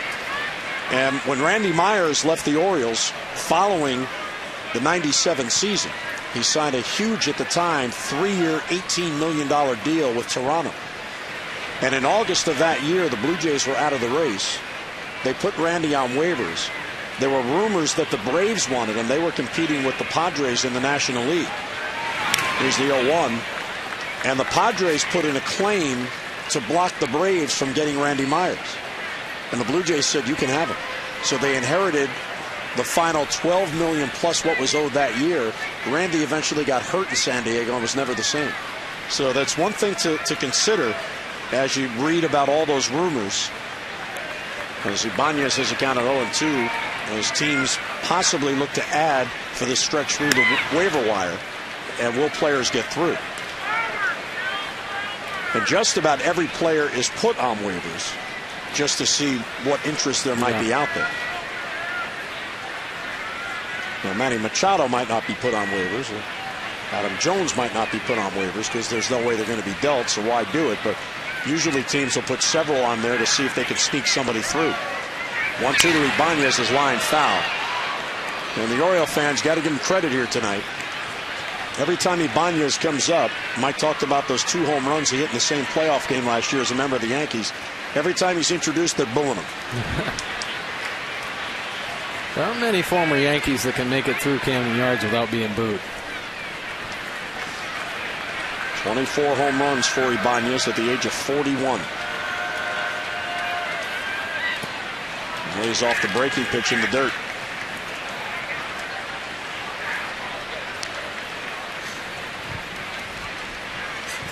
Another high pitch count night for Tillman. He's over 90 as he works here in the 6th inning. The Orioles have had 64 starts this year of at least 6 innings. He has allowed the leadoff man to reach here in the 6th. Ibanez is 0 for 2 on the night. High fly ball to right. Markakis back, playable. Morales will tag. Nick has it. Here goes Morales towards third, and he'll move up 90 feet. He's at third with 1 down. So Ibanez is retired, much to the delight of Oriole fans. Well, he advanced the runner, but that's a big out right there for Chris Tillman on a really good pitch. Ibanez having a great year. Big-time power numbers for him this year. Another really good changeup to get it off the end of the bat.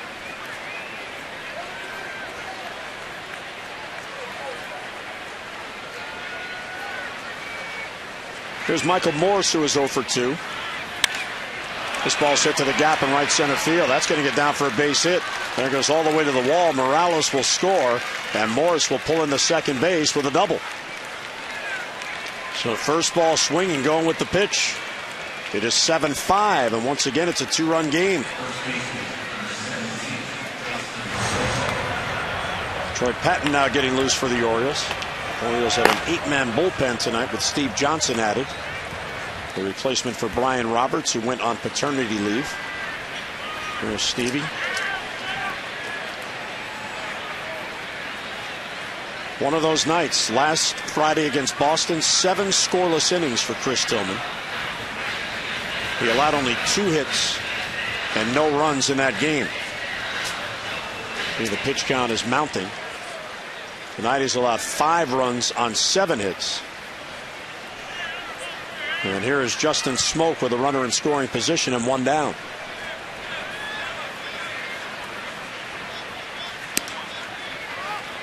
And with that RBI double, now the tying run comes to the plate. Rick Adair is going to go out for a chat. The Mariners lineup has 4 straight left-handed batters plus 3 switch hitters.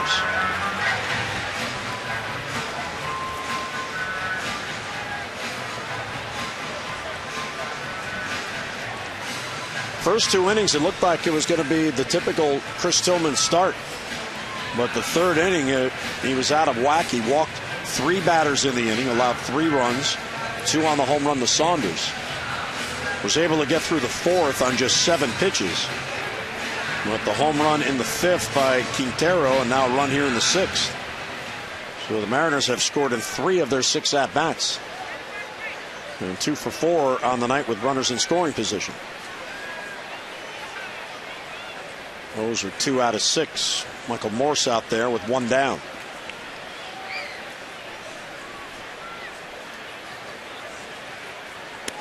Here's a strike at the belt.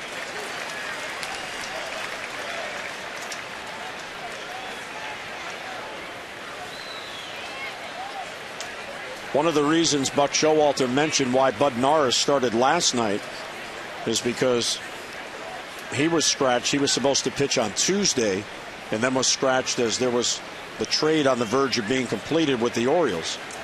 He said with a starter, sometimes they can have too much rest.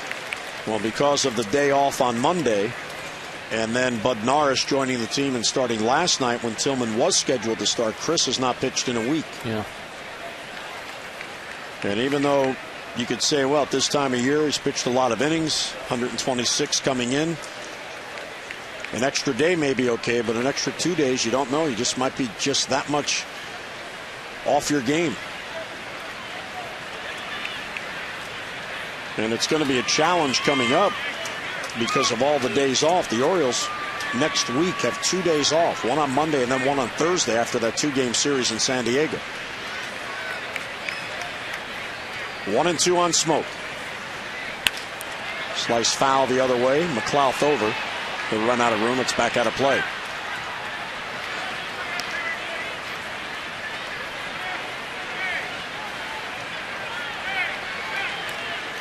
But Showalter has a lot of different lineups put down in pencil for the games coming up with those days off. Of course, the one disadvantage the Orioles will have on the road trip, no DH. Going to National League Parks, just outside 2-2.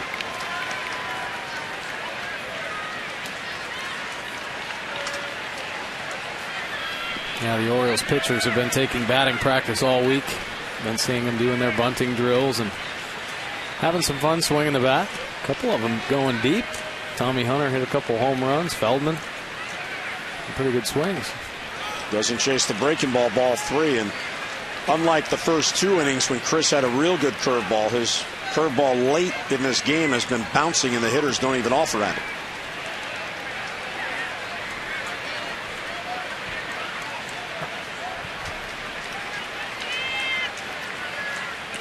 So Smoke, another deep at bat, and has worked the count to 3-2.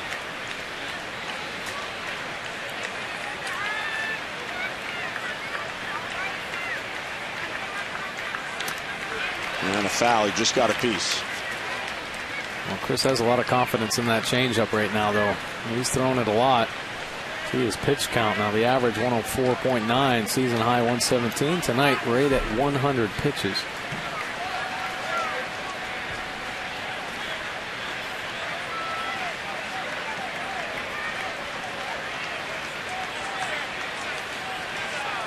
Checking Morse to keep him close.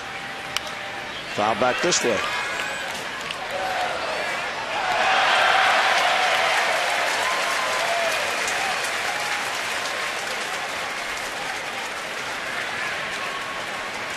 Every starter will tell you he'll have 5 starts during a year where he'll have everything.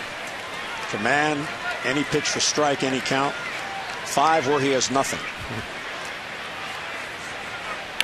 There's a line drive to right. That's going to fall base hit.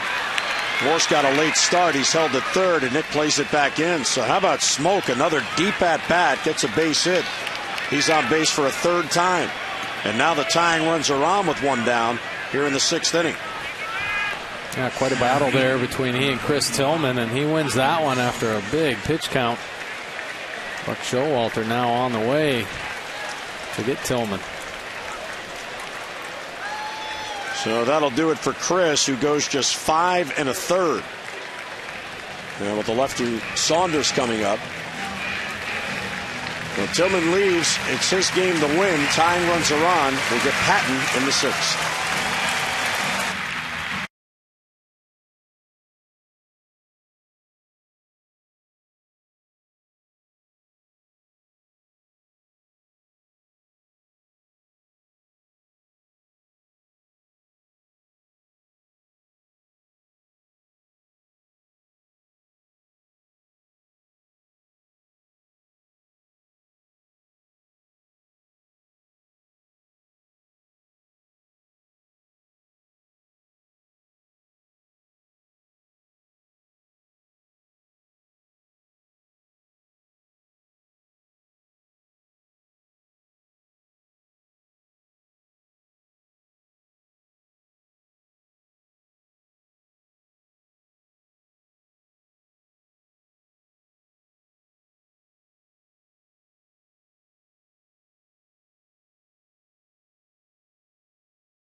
Pacing on the bench is one of those nights where he didn't have the command, several deep at bats. He goes 5 1/3. It is his shortest outing since July the 6th, which was his last loss. That was in New York against the Yankees.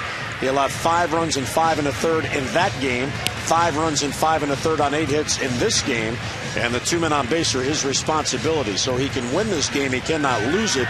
The tying runs are his responsibility in a 7-5 game, and here's Patton. Yeah, Troy Patton coming in to try to save Chris Tillman. Opponent batting average at 274. Lefties hitting 284. Righties at 267. Troy Patton has done a really good job since June 1st. Has posted a 2.25 earned run average, 64% of his inherited runners are stranded. Smoke on at first, Morse at third, and it's outside 1-0 to Michael Saunders. Dangerous hitter in this spot. He has homered tonight, a 2-run shot. He's also bounced into a double play. Orioles have the infield at double play depth with one down. High fly ball to right, playable for Markakis. Morse will tag. Nick has it. Here comes Morse to the plate. Markakis fires in, and too late to get Morse, so it's a 1-run game. But Patton does get an out and 2 down in the inning. 3 RBI game for Michael Saunders. You know, if you're Seattle, Mike, you saw what happened to your team last night. You had a 7-2 lead at Boston in the 9th inning and lost. So that 4-run deficit in the first, hey, don't worry about it. We have 8 more at bats. Yeah, they've had some tough luck.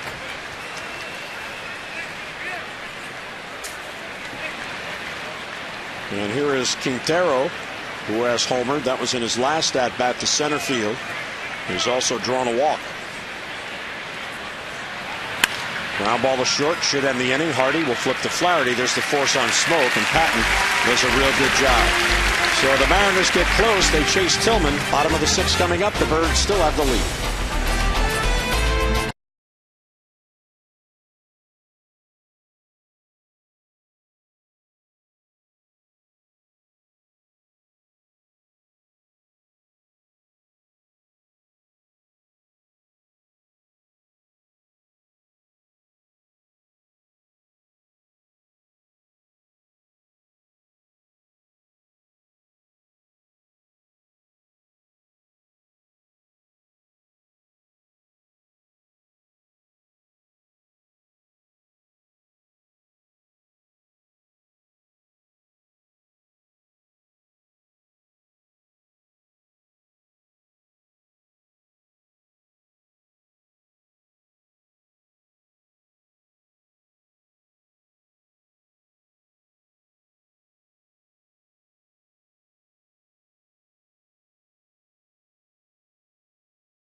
First inning, big 3 RBI double. Nick Markakis sliding in on the end.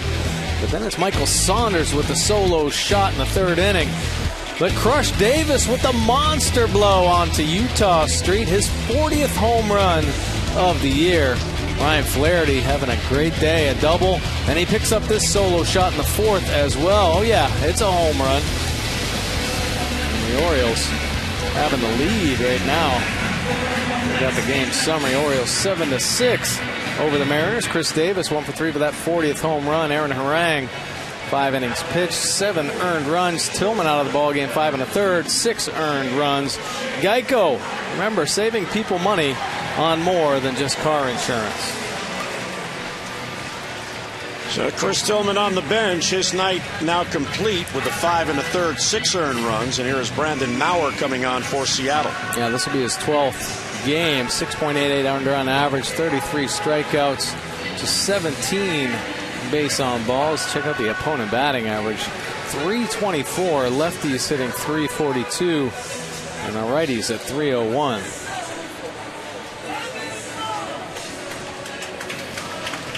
So the Orioles now will look for more of a cushion as their lead is down to 1, but the Birds have led the entire way. And here is J.J. Hardy. And he'll take a strike. All the runs against Harang were earned, even with the Ibanez error. Ground ball towards the middle, squirts on through for a base hit. So the Orioles broke out of it last night, and the hitting has continued tonight. Good start for the sixth for the Orioles. J.J. Hardy, nice job of hitting, staying hard back through the middle.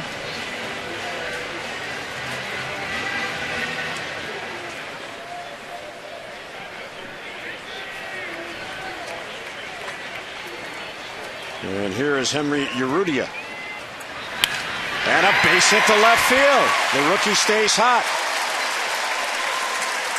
Now that defense that Seattle just employed against Urrutia makes no sense. Everybody knows that he hits it the other way, and they're playing him up the middle. And J.J.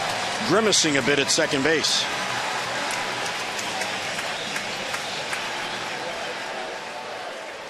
Take a look at J.J. here. Urrutia, a beautiful job of hitting. I recognize an easy base hit and just kind of coasts on into second base.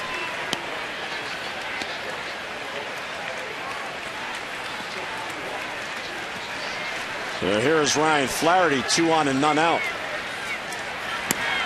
And he'll take ball one. So Urrutia picks up his 5th base hit on the homestand and his 12th in 11 games in the big leagues. Hardy at second, Urrutia at first, and nobody down. Foul back. Seager at third base was creeping in with Flaherty batting ninth. But Flaherty's got a 2-hit night going, at least early on in this at-bat. Buck Showalter not asking for a sacrifice.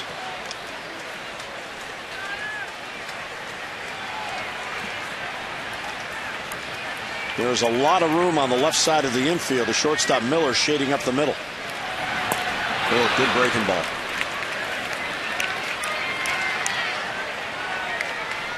And take a look at the Nissan pitch track here. Big 11-5 breaking ball. 74 miles an hour, changing gears on Ryan Flaherty. There are 2 singles to begin the inning. 1 and 2 on Flaherty. Came back with the same pitch, and Flaherty that time lets it go by for ball 2.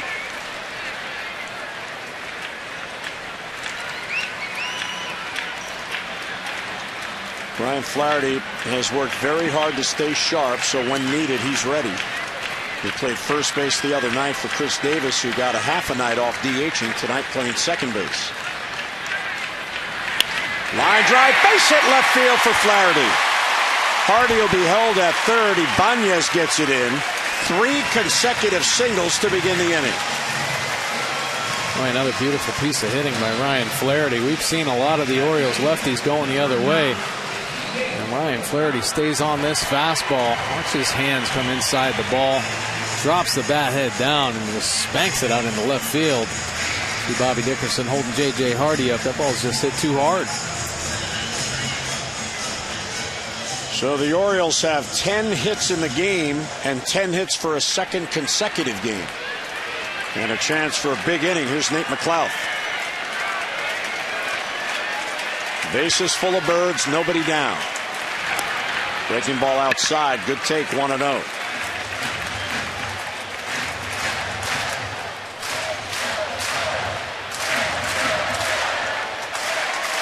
Nate 1 out of 3, extending his hitting streak to 6 in a row. Foul got a piece of Quintero, the catcher.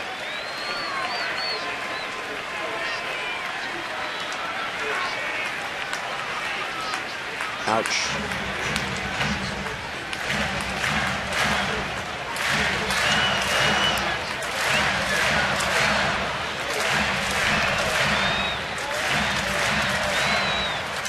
So Mauer comes on and allows 3 consecutive singles to begin the inning after his team pulled within a run. The Orioles loaded the bases in the first with none down and eventually scored 3. They have loaded the bases with none down here in the 6th.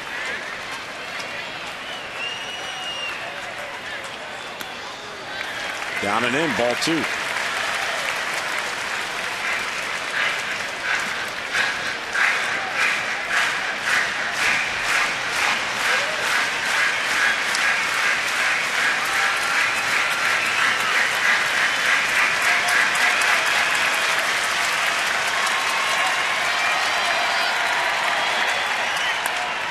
fly ball, deep center field, back it goes, it is gone! Grand slam from McLeod.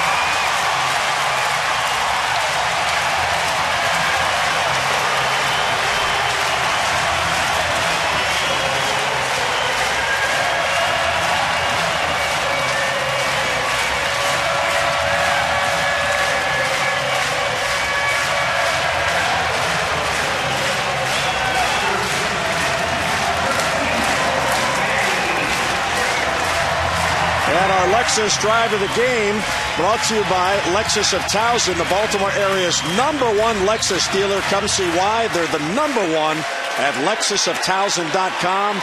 And there is the first career grand slam for Nate McLeod. Yeah, that was a beautiful swing. Now, Nate McLeod got that count in his favor, and that fastball was grooved down the heart of the plate, and he did not miss it. Great swing by Nate McLeod on a huge 6th inning for the Baltimore Orioles. And Machado fouls it back. He's down 0-2, and there's still nobody out.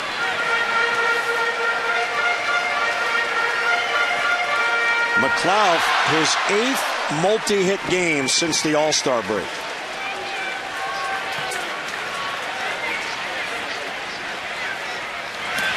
And that one all the way back to the screen. So the Orioles with 3 home runs in this game. It is their 39th multi-home run game on the year. And they're second on this homestand. They had 4 against Boston in the win on Friday night last week. The Orioles' 3rd grand slam of the season.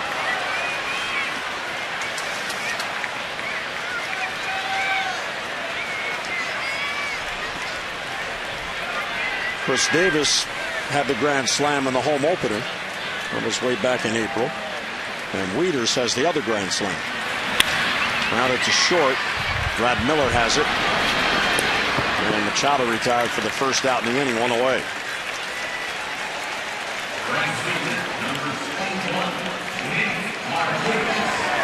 Well, the Orioles offense just keeps pounding them out here. They've scored in every inning, but the second, the Mariners keep fighting back as well. Maybe this will be the inning that it puts the Mariners to sleep, but they have been continuously coming back after the Orioles. Now Miguel's telling Nate there, I never would have threw you that pitch. This ball's ripped to right field by Markakis, and over to Gloved is Michael Morse. So 2 down on that loud out to right. Well, we've had some fireworks here in the 6th inning, but the next fireworks night at Oriole Park is Friday, August 23rd after the Orioles game with Oakland at 7:05. Enjoy a beautiful post-game display which will light up the Birdland skies. Get your tickets in advance and save 888-848-BIRD or online at Orioles.com. Miguel really engaged in conversation there. Yeah, he loves it. He loves to see the Orioles bats coming to life.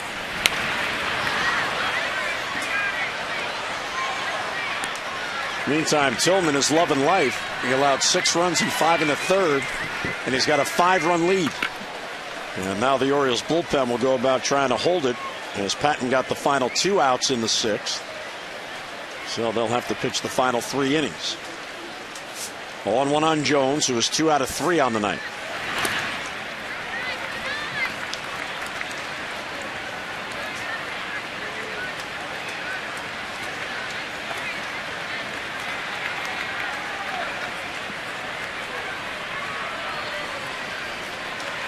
Adam now has 19 multi-RBI games on the year with his 3 ribbies tonight. We were talking about Jim Presley with Adam in batting practice, and he kept saying over and over and over, hit it to the southwest side. Hit it to the southwest side. In deep right center field. Just that's what I keep going that way. And Adam was hitting line drive after line drive that way to stay on the ball and not overswing. And that was a real good pitch that darted on him outside, and Jones out on strikes, and the inning ends. But how about Nate McLeod? Bases loaded, he hits it out. His 7th home run is a grand slam, and 11-6 Orioles lead.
Tomorrow, more O's action. Scott Feldman will be on the mound against Erasmo Ramirez for Seattle. Our coverage on MASN HD begins at 6:30 with O's Extra presented by Geico. And then game coverage at 7 o'clock on MASN HD and MASN on WJZ. We've got all the access you need right here on MASN. Yeah, Ramirez, another one of the young arms from the Seattle Mariners. Up to a pretty good start as far as wins go. 2 wins on the season, no losses, but that earned run average up there, 7.71. And Scott Feldman, we're going to keep the Orioles on track, 9-8 on the year, 3.89 earned run average. Nate McLouth with a huge night. He got the Orioles going in the first with a leadoff single. He has now hit a grand slam. Coming into this game, Mike, the Orioles 28-13 when he scores a run. He has scored twice in this game tonight. Brad Miller, the leadoff man, first ball swinging and fouls it deep, but foul down the line. I think he hit it out of the stadium. Yeah, might have gone to Utah Street. Doesn't count if it's foul. No.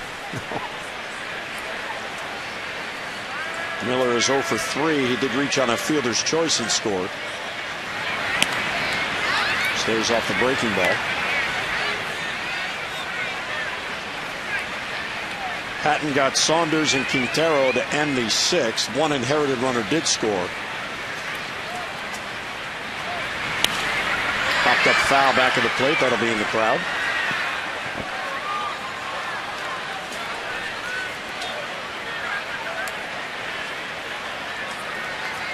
Brad Miller had one of those Manny Machado-like get to the big leagues.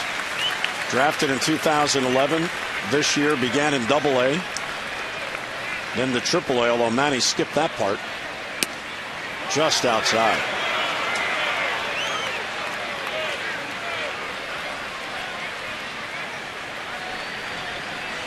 Manny would be celebrating an anniversary coming up. Anniversary of his call-up? Yeah. Off the end of the bat, center of the diamond. Who's it going to be? It's going to be Flaherty. They both looked at each other like, who wants it? It was exactly right behind the bag at second base. MLB.com at Bat is celebrating 5 years as your #1 mobile app for live baseball. It's available for your iPhone, iPad, Android, and BlackBerry 10. At Bat delivers Orioles baseball with live audio, pitch tracking, stats, highlights, and more. Text at Bat to 31826 or visit Orioles.com for all the details. There's Nick Franklin.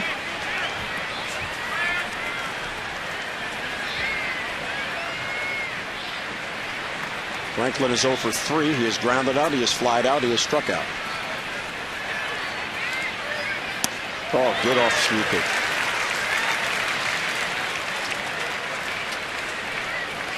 So Patton's retired all 3 batters since coming on in relief of Chris Tillman.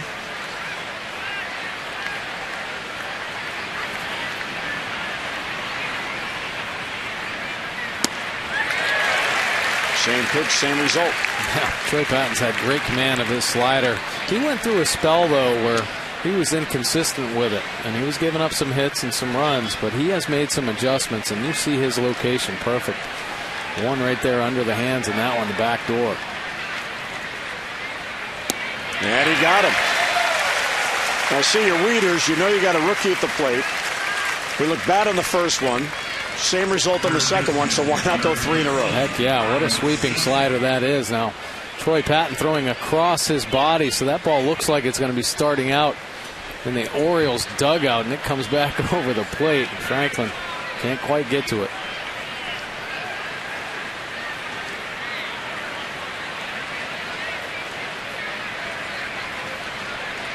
Here's Kyle Seager.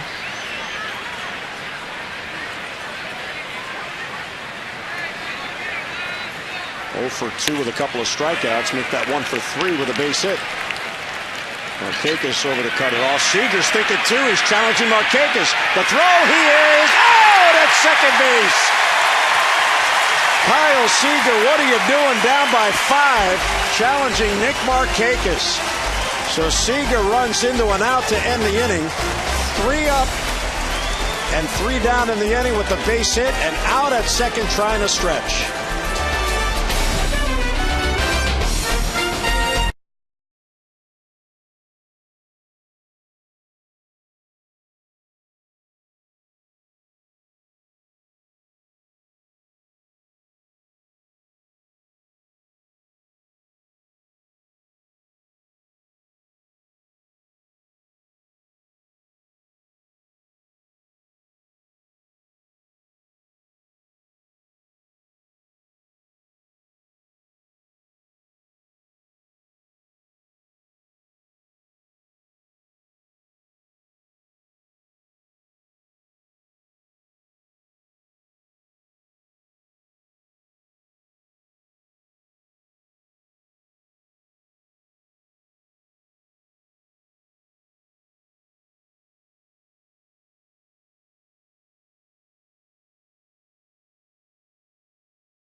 A grand time, and the Grand Slam really got him going as the Orioles have the big lead. Jim Hunter with Mike Bordick. And Mike, we sensed it last night when the Orioles were able to battle back after falling behind 2-0. The bats came alive, and it has carried over here tonight. It sure has. I mean, you had mentioned Jim Presley said around the cage, I said last night's performance really helped relax this Orioles offense, and they have carried it over, and what a tremendous performance. Now, the Mariners' bats really coming to life as well, so it's had to be, they've had to stay on top of their game, and they have exploded here, put up some big runs against the Mariners. Well, it's a 3-home run night for the Orioles, so the multi-home run night, and Chris Davis with one of those home runs leads off here in the 7th.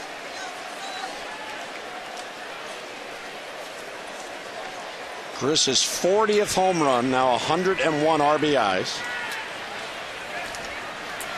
He is 1 out of 3 on the night. And that ball is swept to second base. Right there is Franklin. And 1 away. Well, earlier in the game, we showed you this young lady who came to the ballpark, and for her birthday wish, she said, please, Davis, get a home run. Well, he did homer, so we thought, you know what? We ought to update that. So our crew went out with a Sharpie, and she updated her sign. Chris, please get 2 home runs for us tonight. Oh, that is so cute. Chris trying to come through. That time bounces out.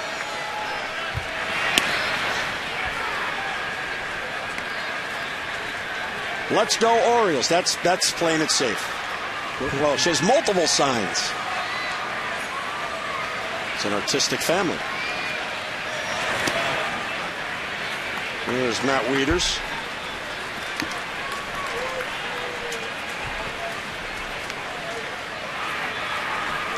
Matt is 0 for 2. He also has an RBI with a sac fly. Bounce to second. Franklin again. And 2 quick outs. This copyrighted telecast is presented by authority of the Orioles, may not be reproduced or retransmitted in any form, and the accounts and descriptions of this game may not be disseminated without the express written consent of the Orioles. Francisco Rodriguez getting loose.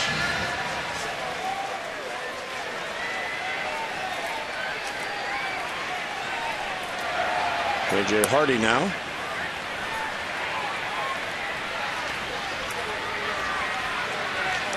J.J. is 1 out of 3 on the night. He's got 6 hits now on the homestand. Takes outside ball 2.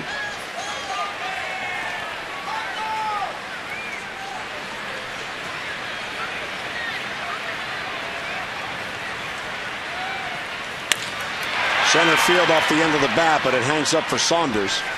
And Maurer has a 3-up, 3-down inning after the Birds touched him up for 4 in the 7th. We'll head to the 8th.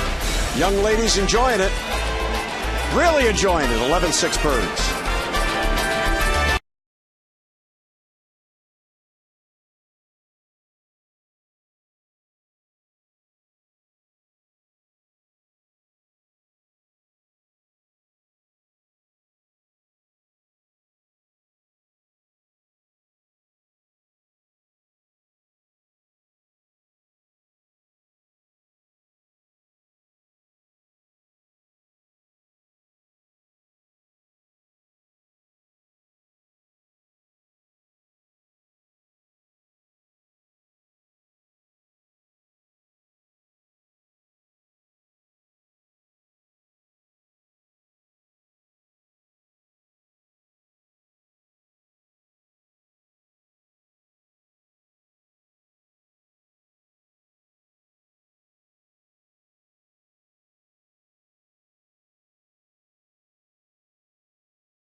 Tough choices tonight. How about Nate McLouth?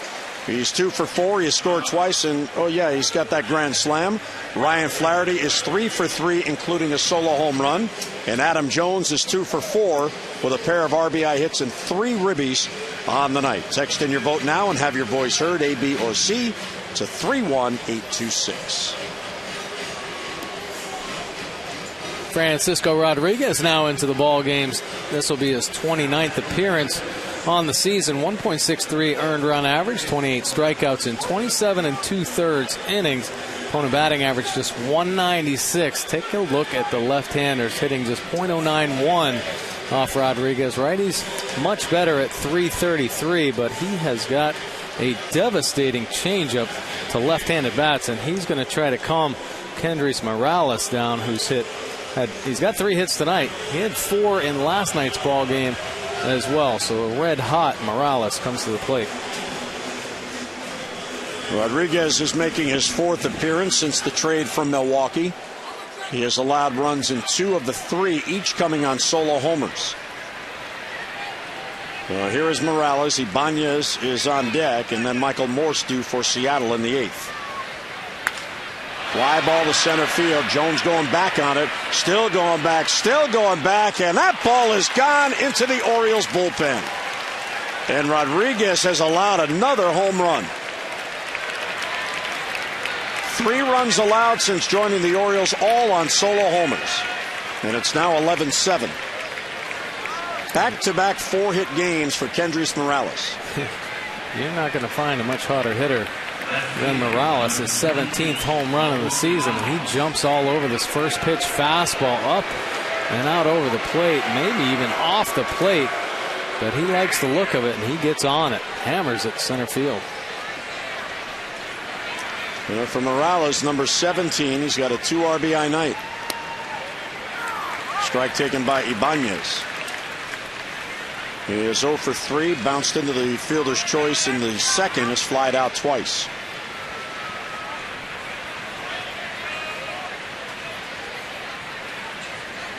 Orioles have the shift on against him. And a foul off the breaking ball. Straight down at the plate, and it's 0-2.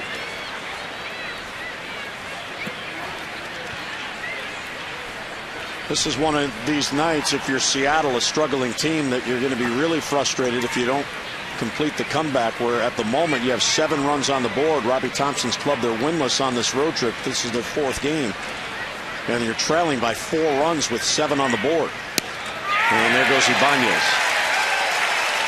So they got away from the fastball there, and Ibanez on 3 pitches is out 1 away. Yeah, beautiful breaking ball right here from Francisco Rodriguez. Little backdoor piece. It shows itself up there, but late bite at the end. Ibanez out in front for a big first out.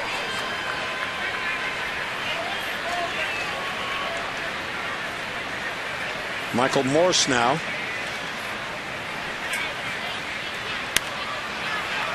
Fouls it off, 0-1. Morse an RBI double in the 2-run 6th inning. He has also struck out and bounced into a double play. He had been on the disabled list with a right quad strain and was just activated on July the 29th, so he was just back with the team.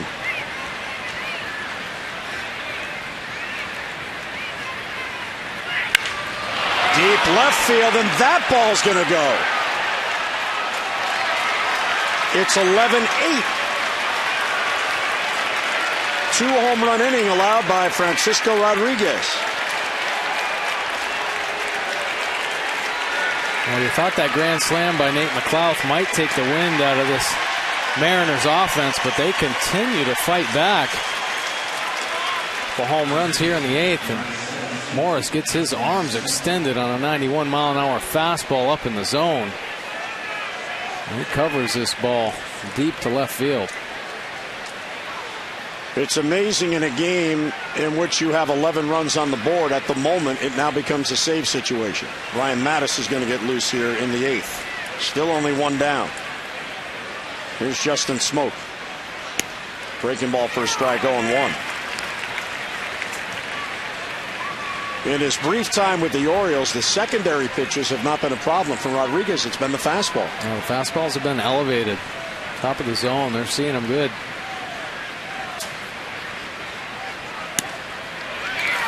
Change up in there for a strike.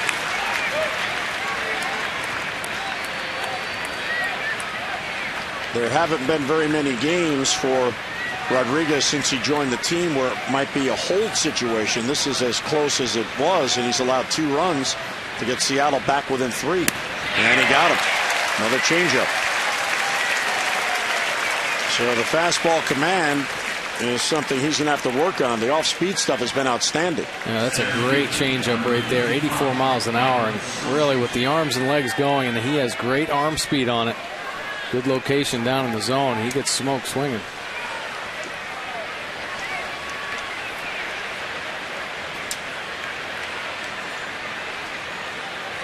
Here's Michael Saunders, who's had a good night. 2-run home run and a sac fly for a 3 RBI night. There is a seagull that is circling the field. Obviously looking for some dinner, but the game's not over yet.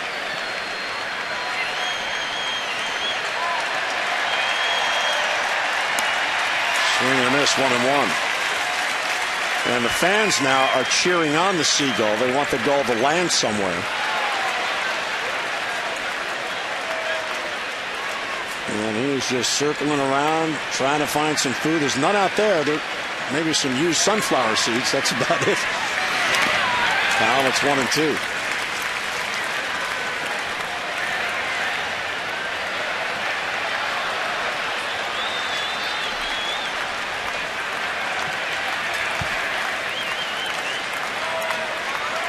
It's got to be tough for the hitter if that seagull flies right on Rodriguez while he's batting.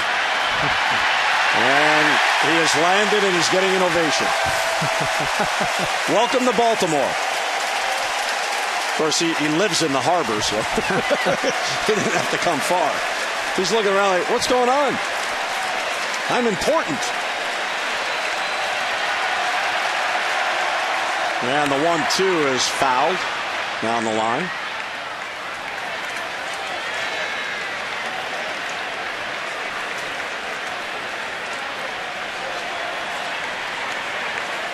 Seattle has hit 4 home runs in this game and trails 11-8.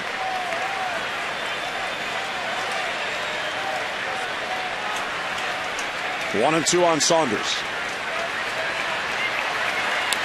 And another foul ball. And our friend is leaving. Flying out into the night over the center field wall.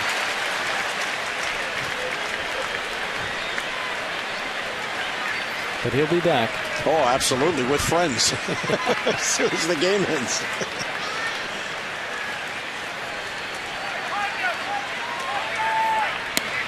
Just inside, 2-2.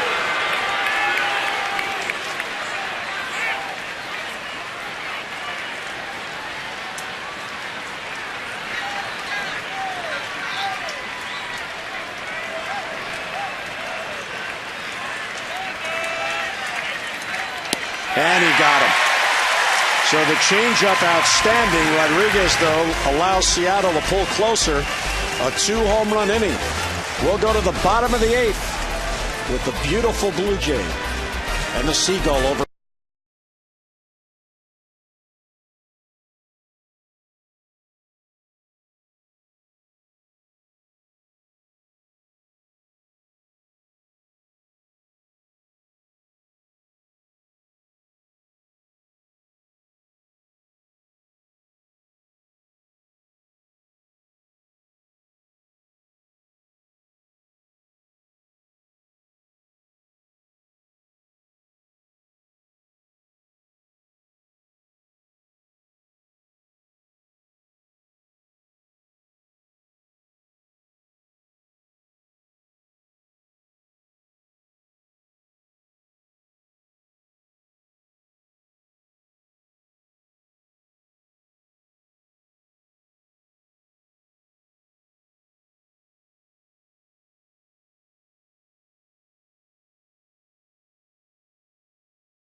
Shield contributes $50 to support the Y of Central Maryland's Fit and Fun program.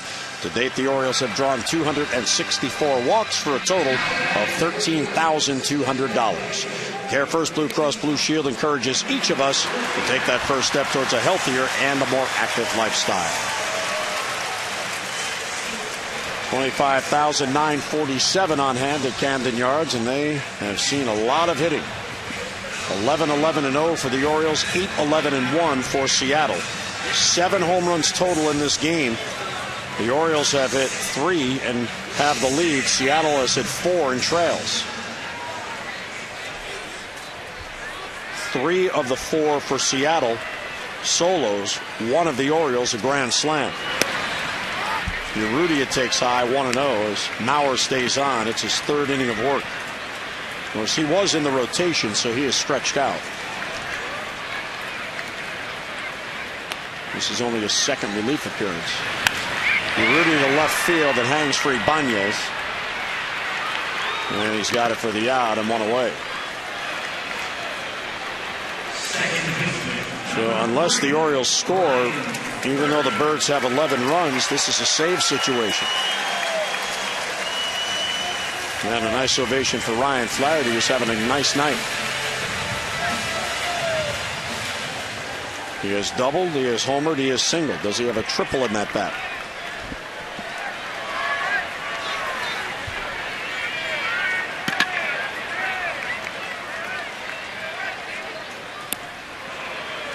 Swing and a miss, and here's his home run in the 4th inning. Yeah, he got on this inside offering, got just enough of it to get it out. It went under review, and sure enough, the Orioles fans, they knew it right away.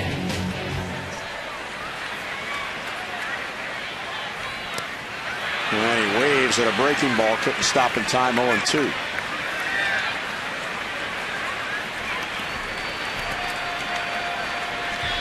Seattle in the 9th will have 9-1-2. Quintero, Miller, and Franklin due up.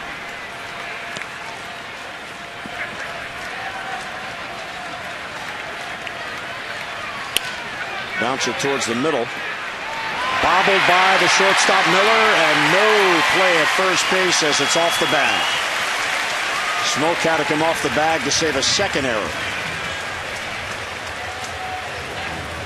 Yeah, Miller having trouble handling baseball tonight. This is pretty much a routine ground ball. Just doesn't quite look it in. Ryan Flaherty hustling down the line.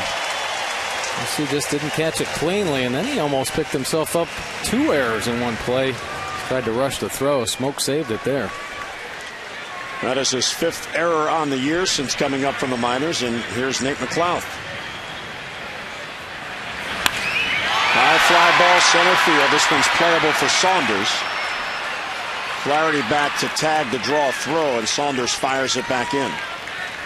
Well, McLeod is retired. He's 2 out of 5 and 2 away. Well, Jim Johnson, the closer, getting loose. It is a save situation now with a 3-run lead. Johnson has picked up 2 saves on the homestand, including last night. Here's Manny Machado, 1 out of 3, so he's got a 2-game hitting streak working. Last night he snapped his 0-for-14 drought, which gives you an idea of how good of a year he's having when we're calling it 0-for-14 a drought. Yeah, right.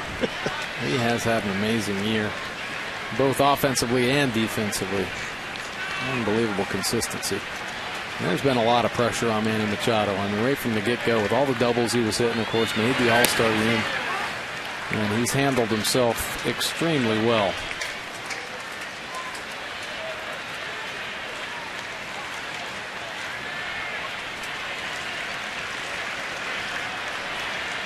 Matty with Flaherty on at first and 2 down.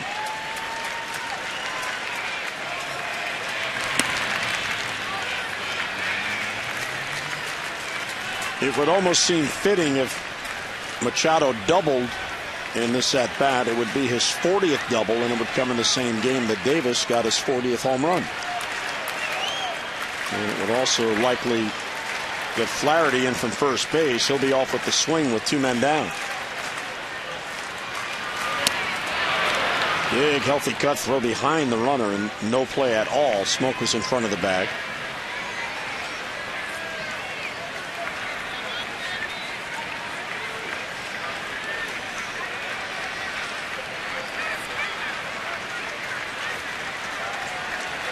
Well, when hitters have red-hot starts, you wonder how will that pace be continued. Very often they do come back to earth, but Manny has held his own. And he swings through it there. Can't catch up to the fastball, and the inning ends. An error man left. The closer coming on. Bottom, the ninth inning coming up. The Orioles have the lead.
Masson is brought to you by Antwerpen.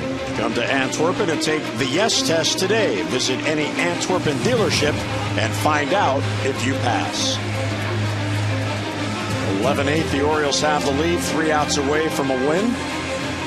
And back-to-back wins, and here's the closer, Jim Johnson. And Jim Johnson coming in. This will be his 53rd game of the season. He does have the 37 saves on the year, 3.33 earned run average, 38 punch-outs in 48 2/3 innings.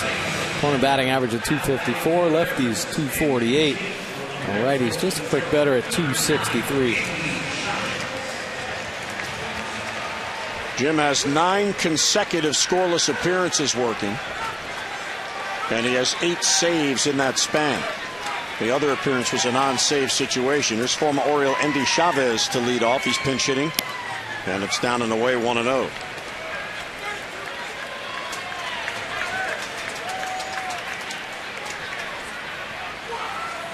Endy last year got in 64 games with the Orioles. Fouls it back, a ball and a strike.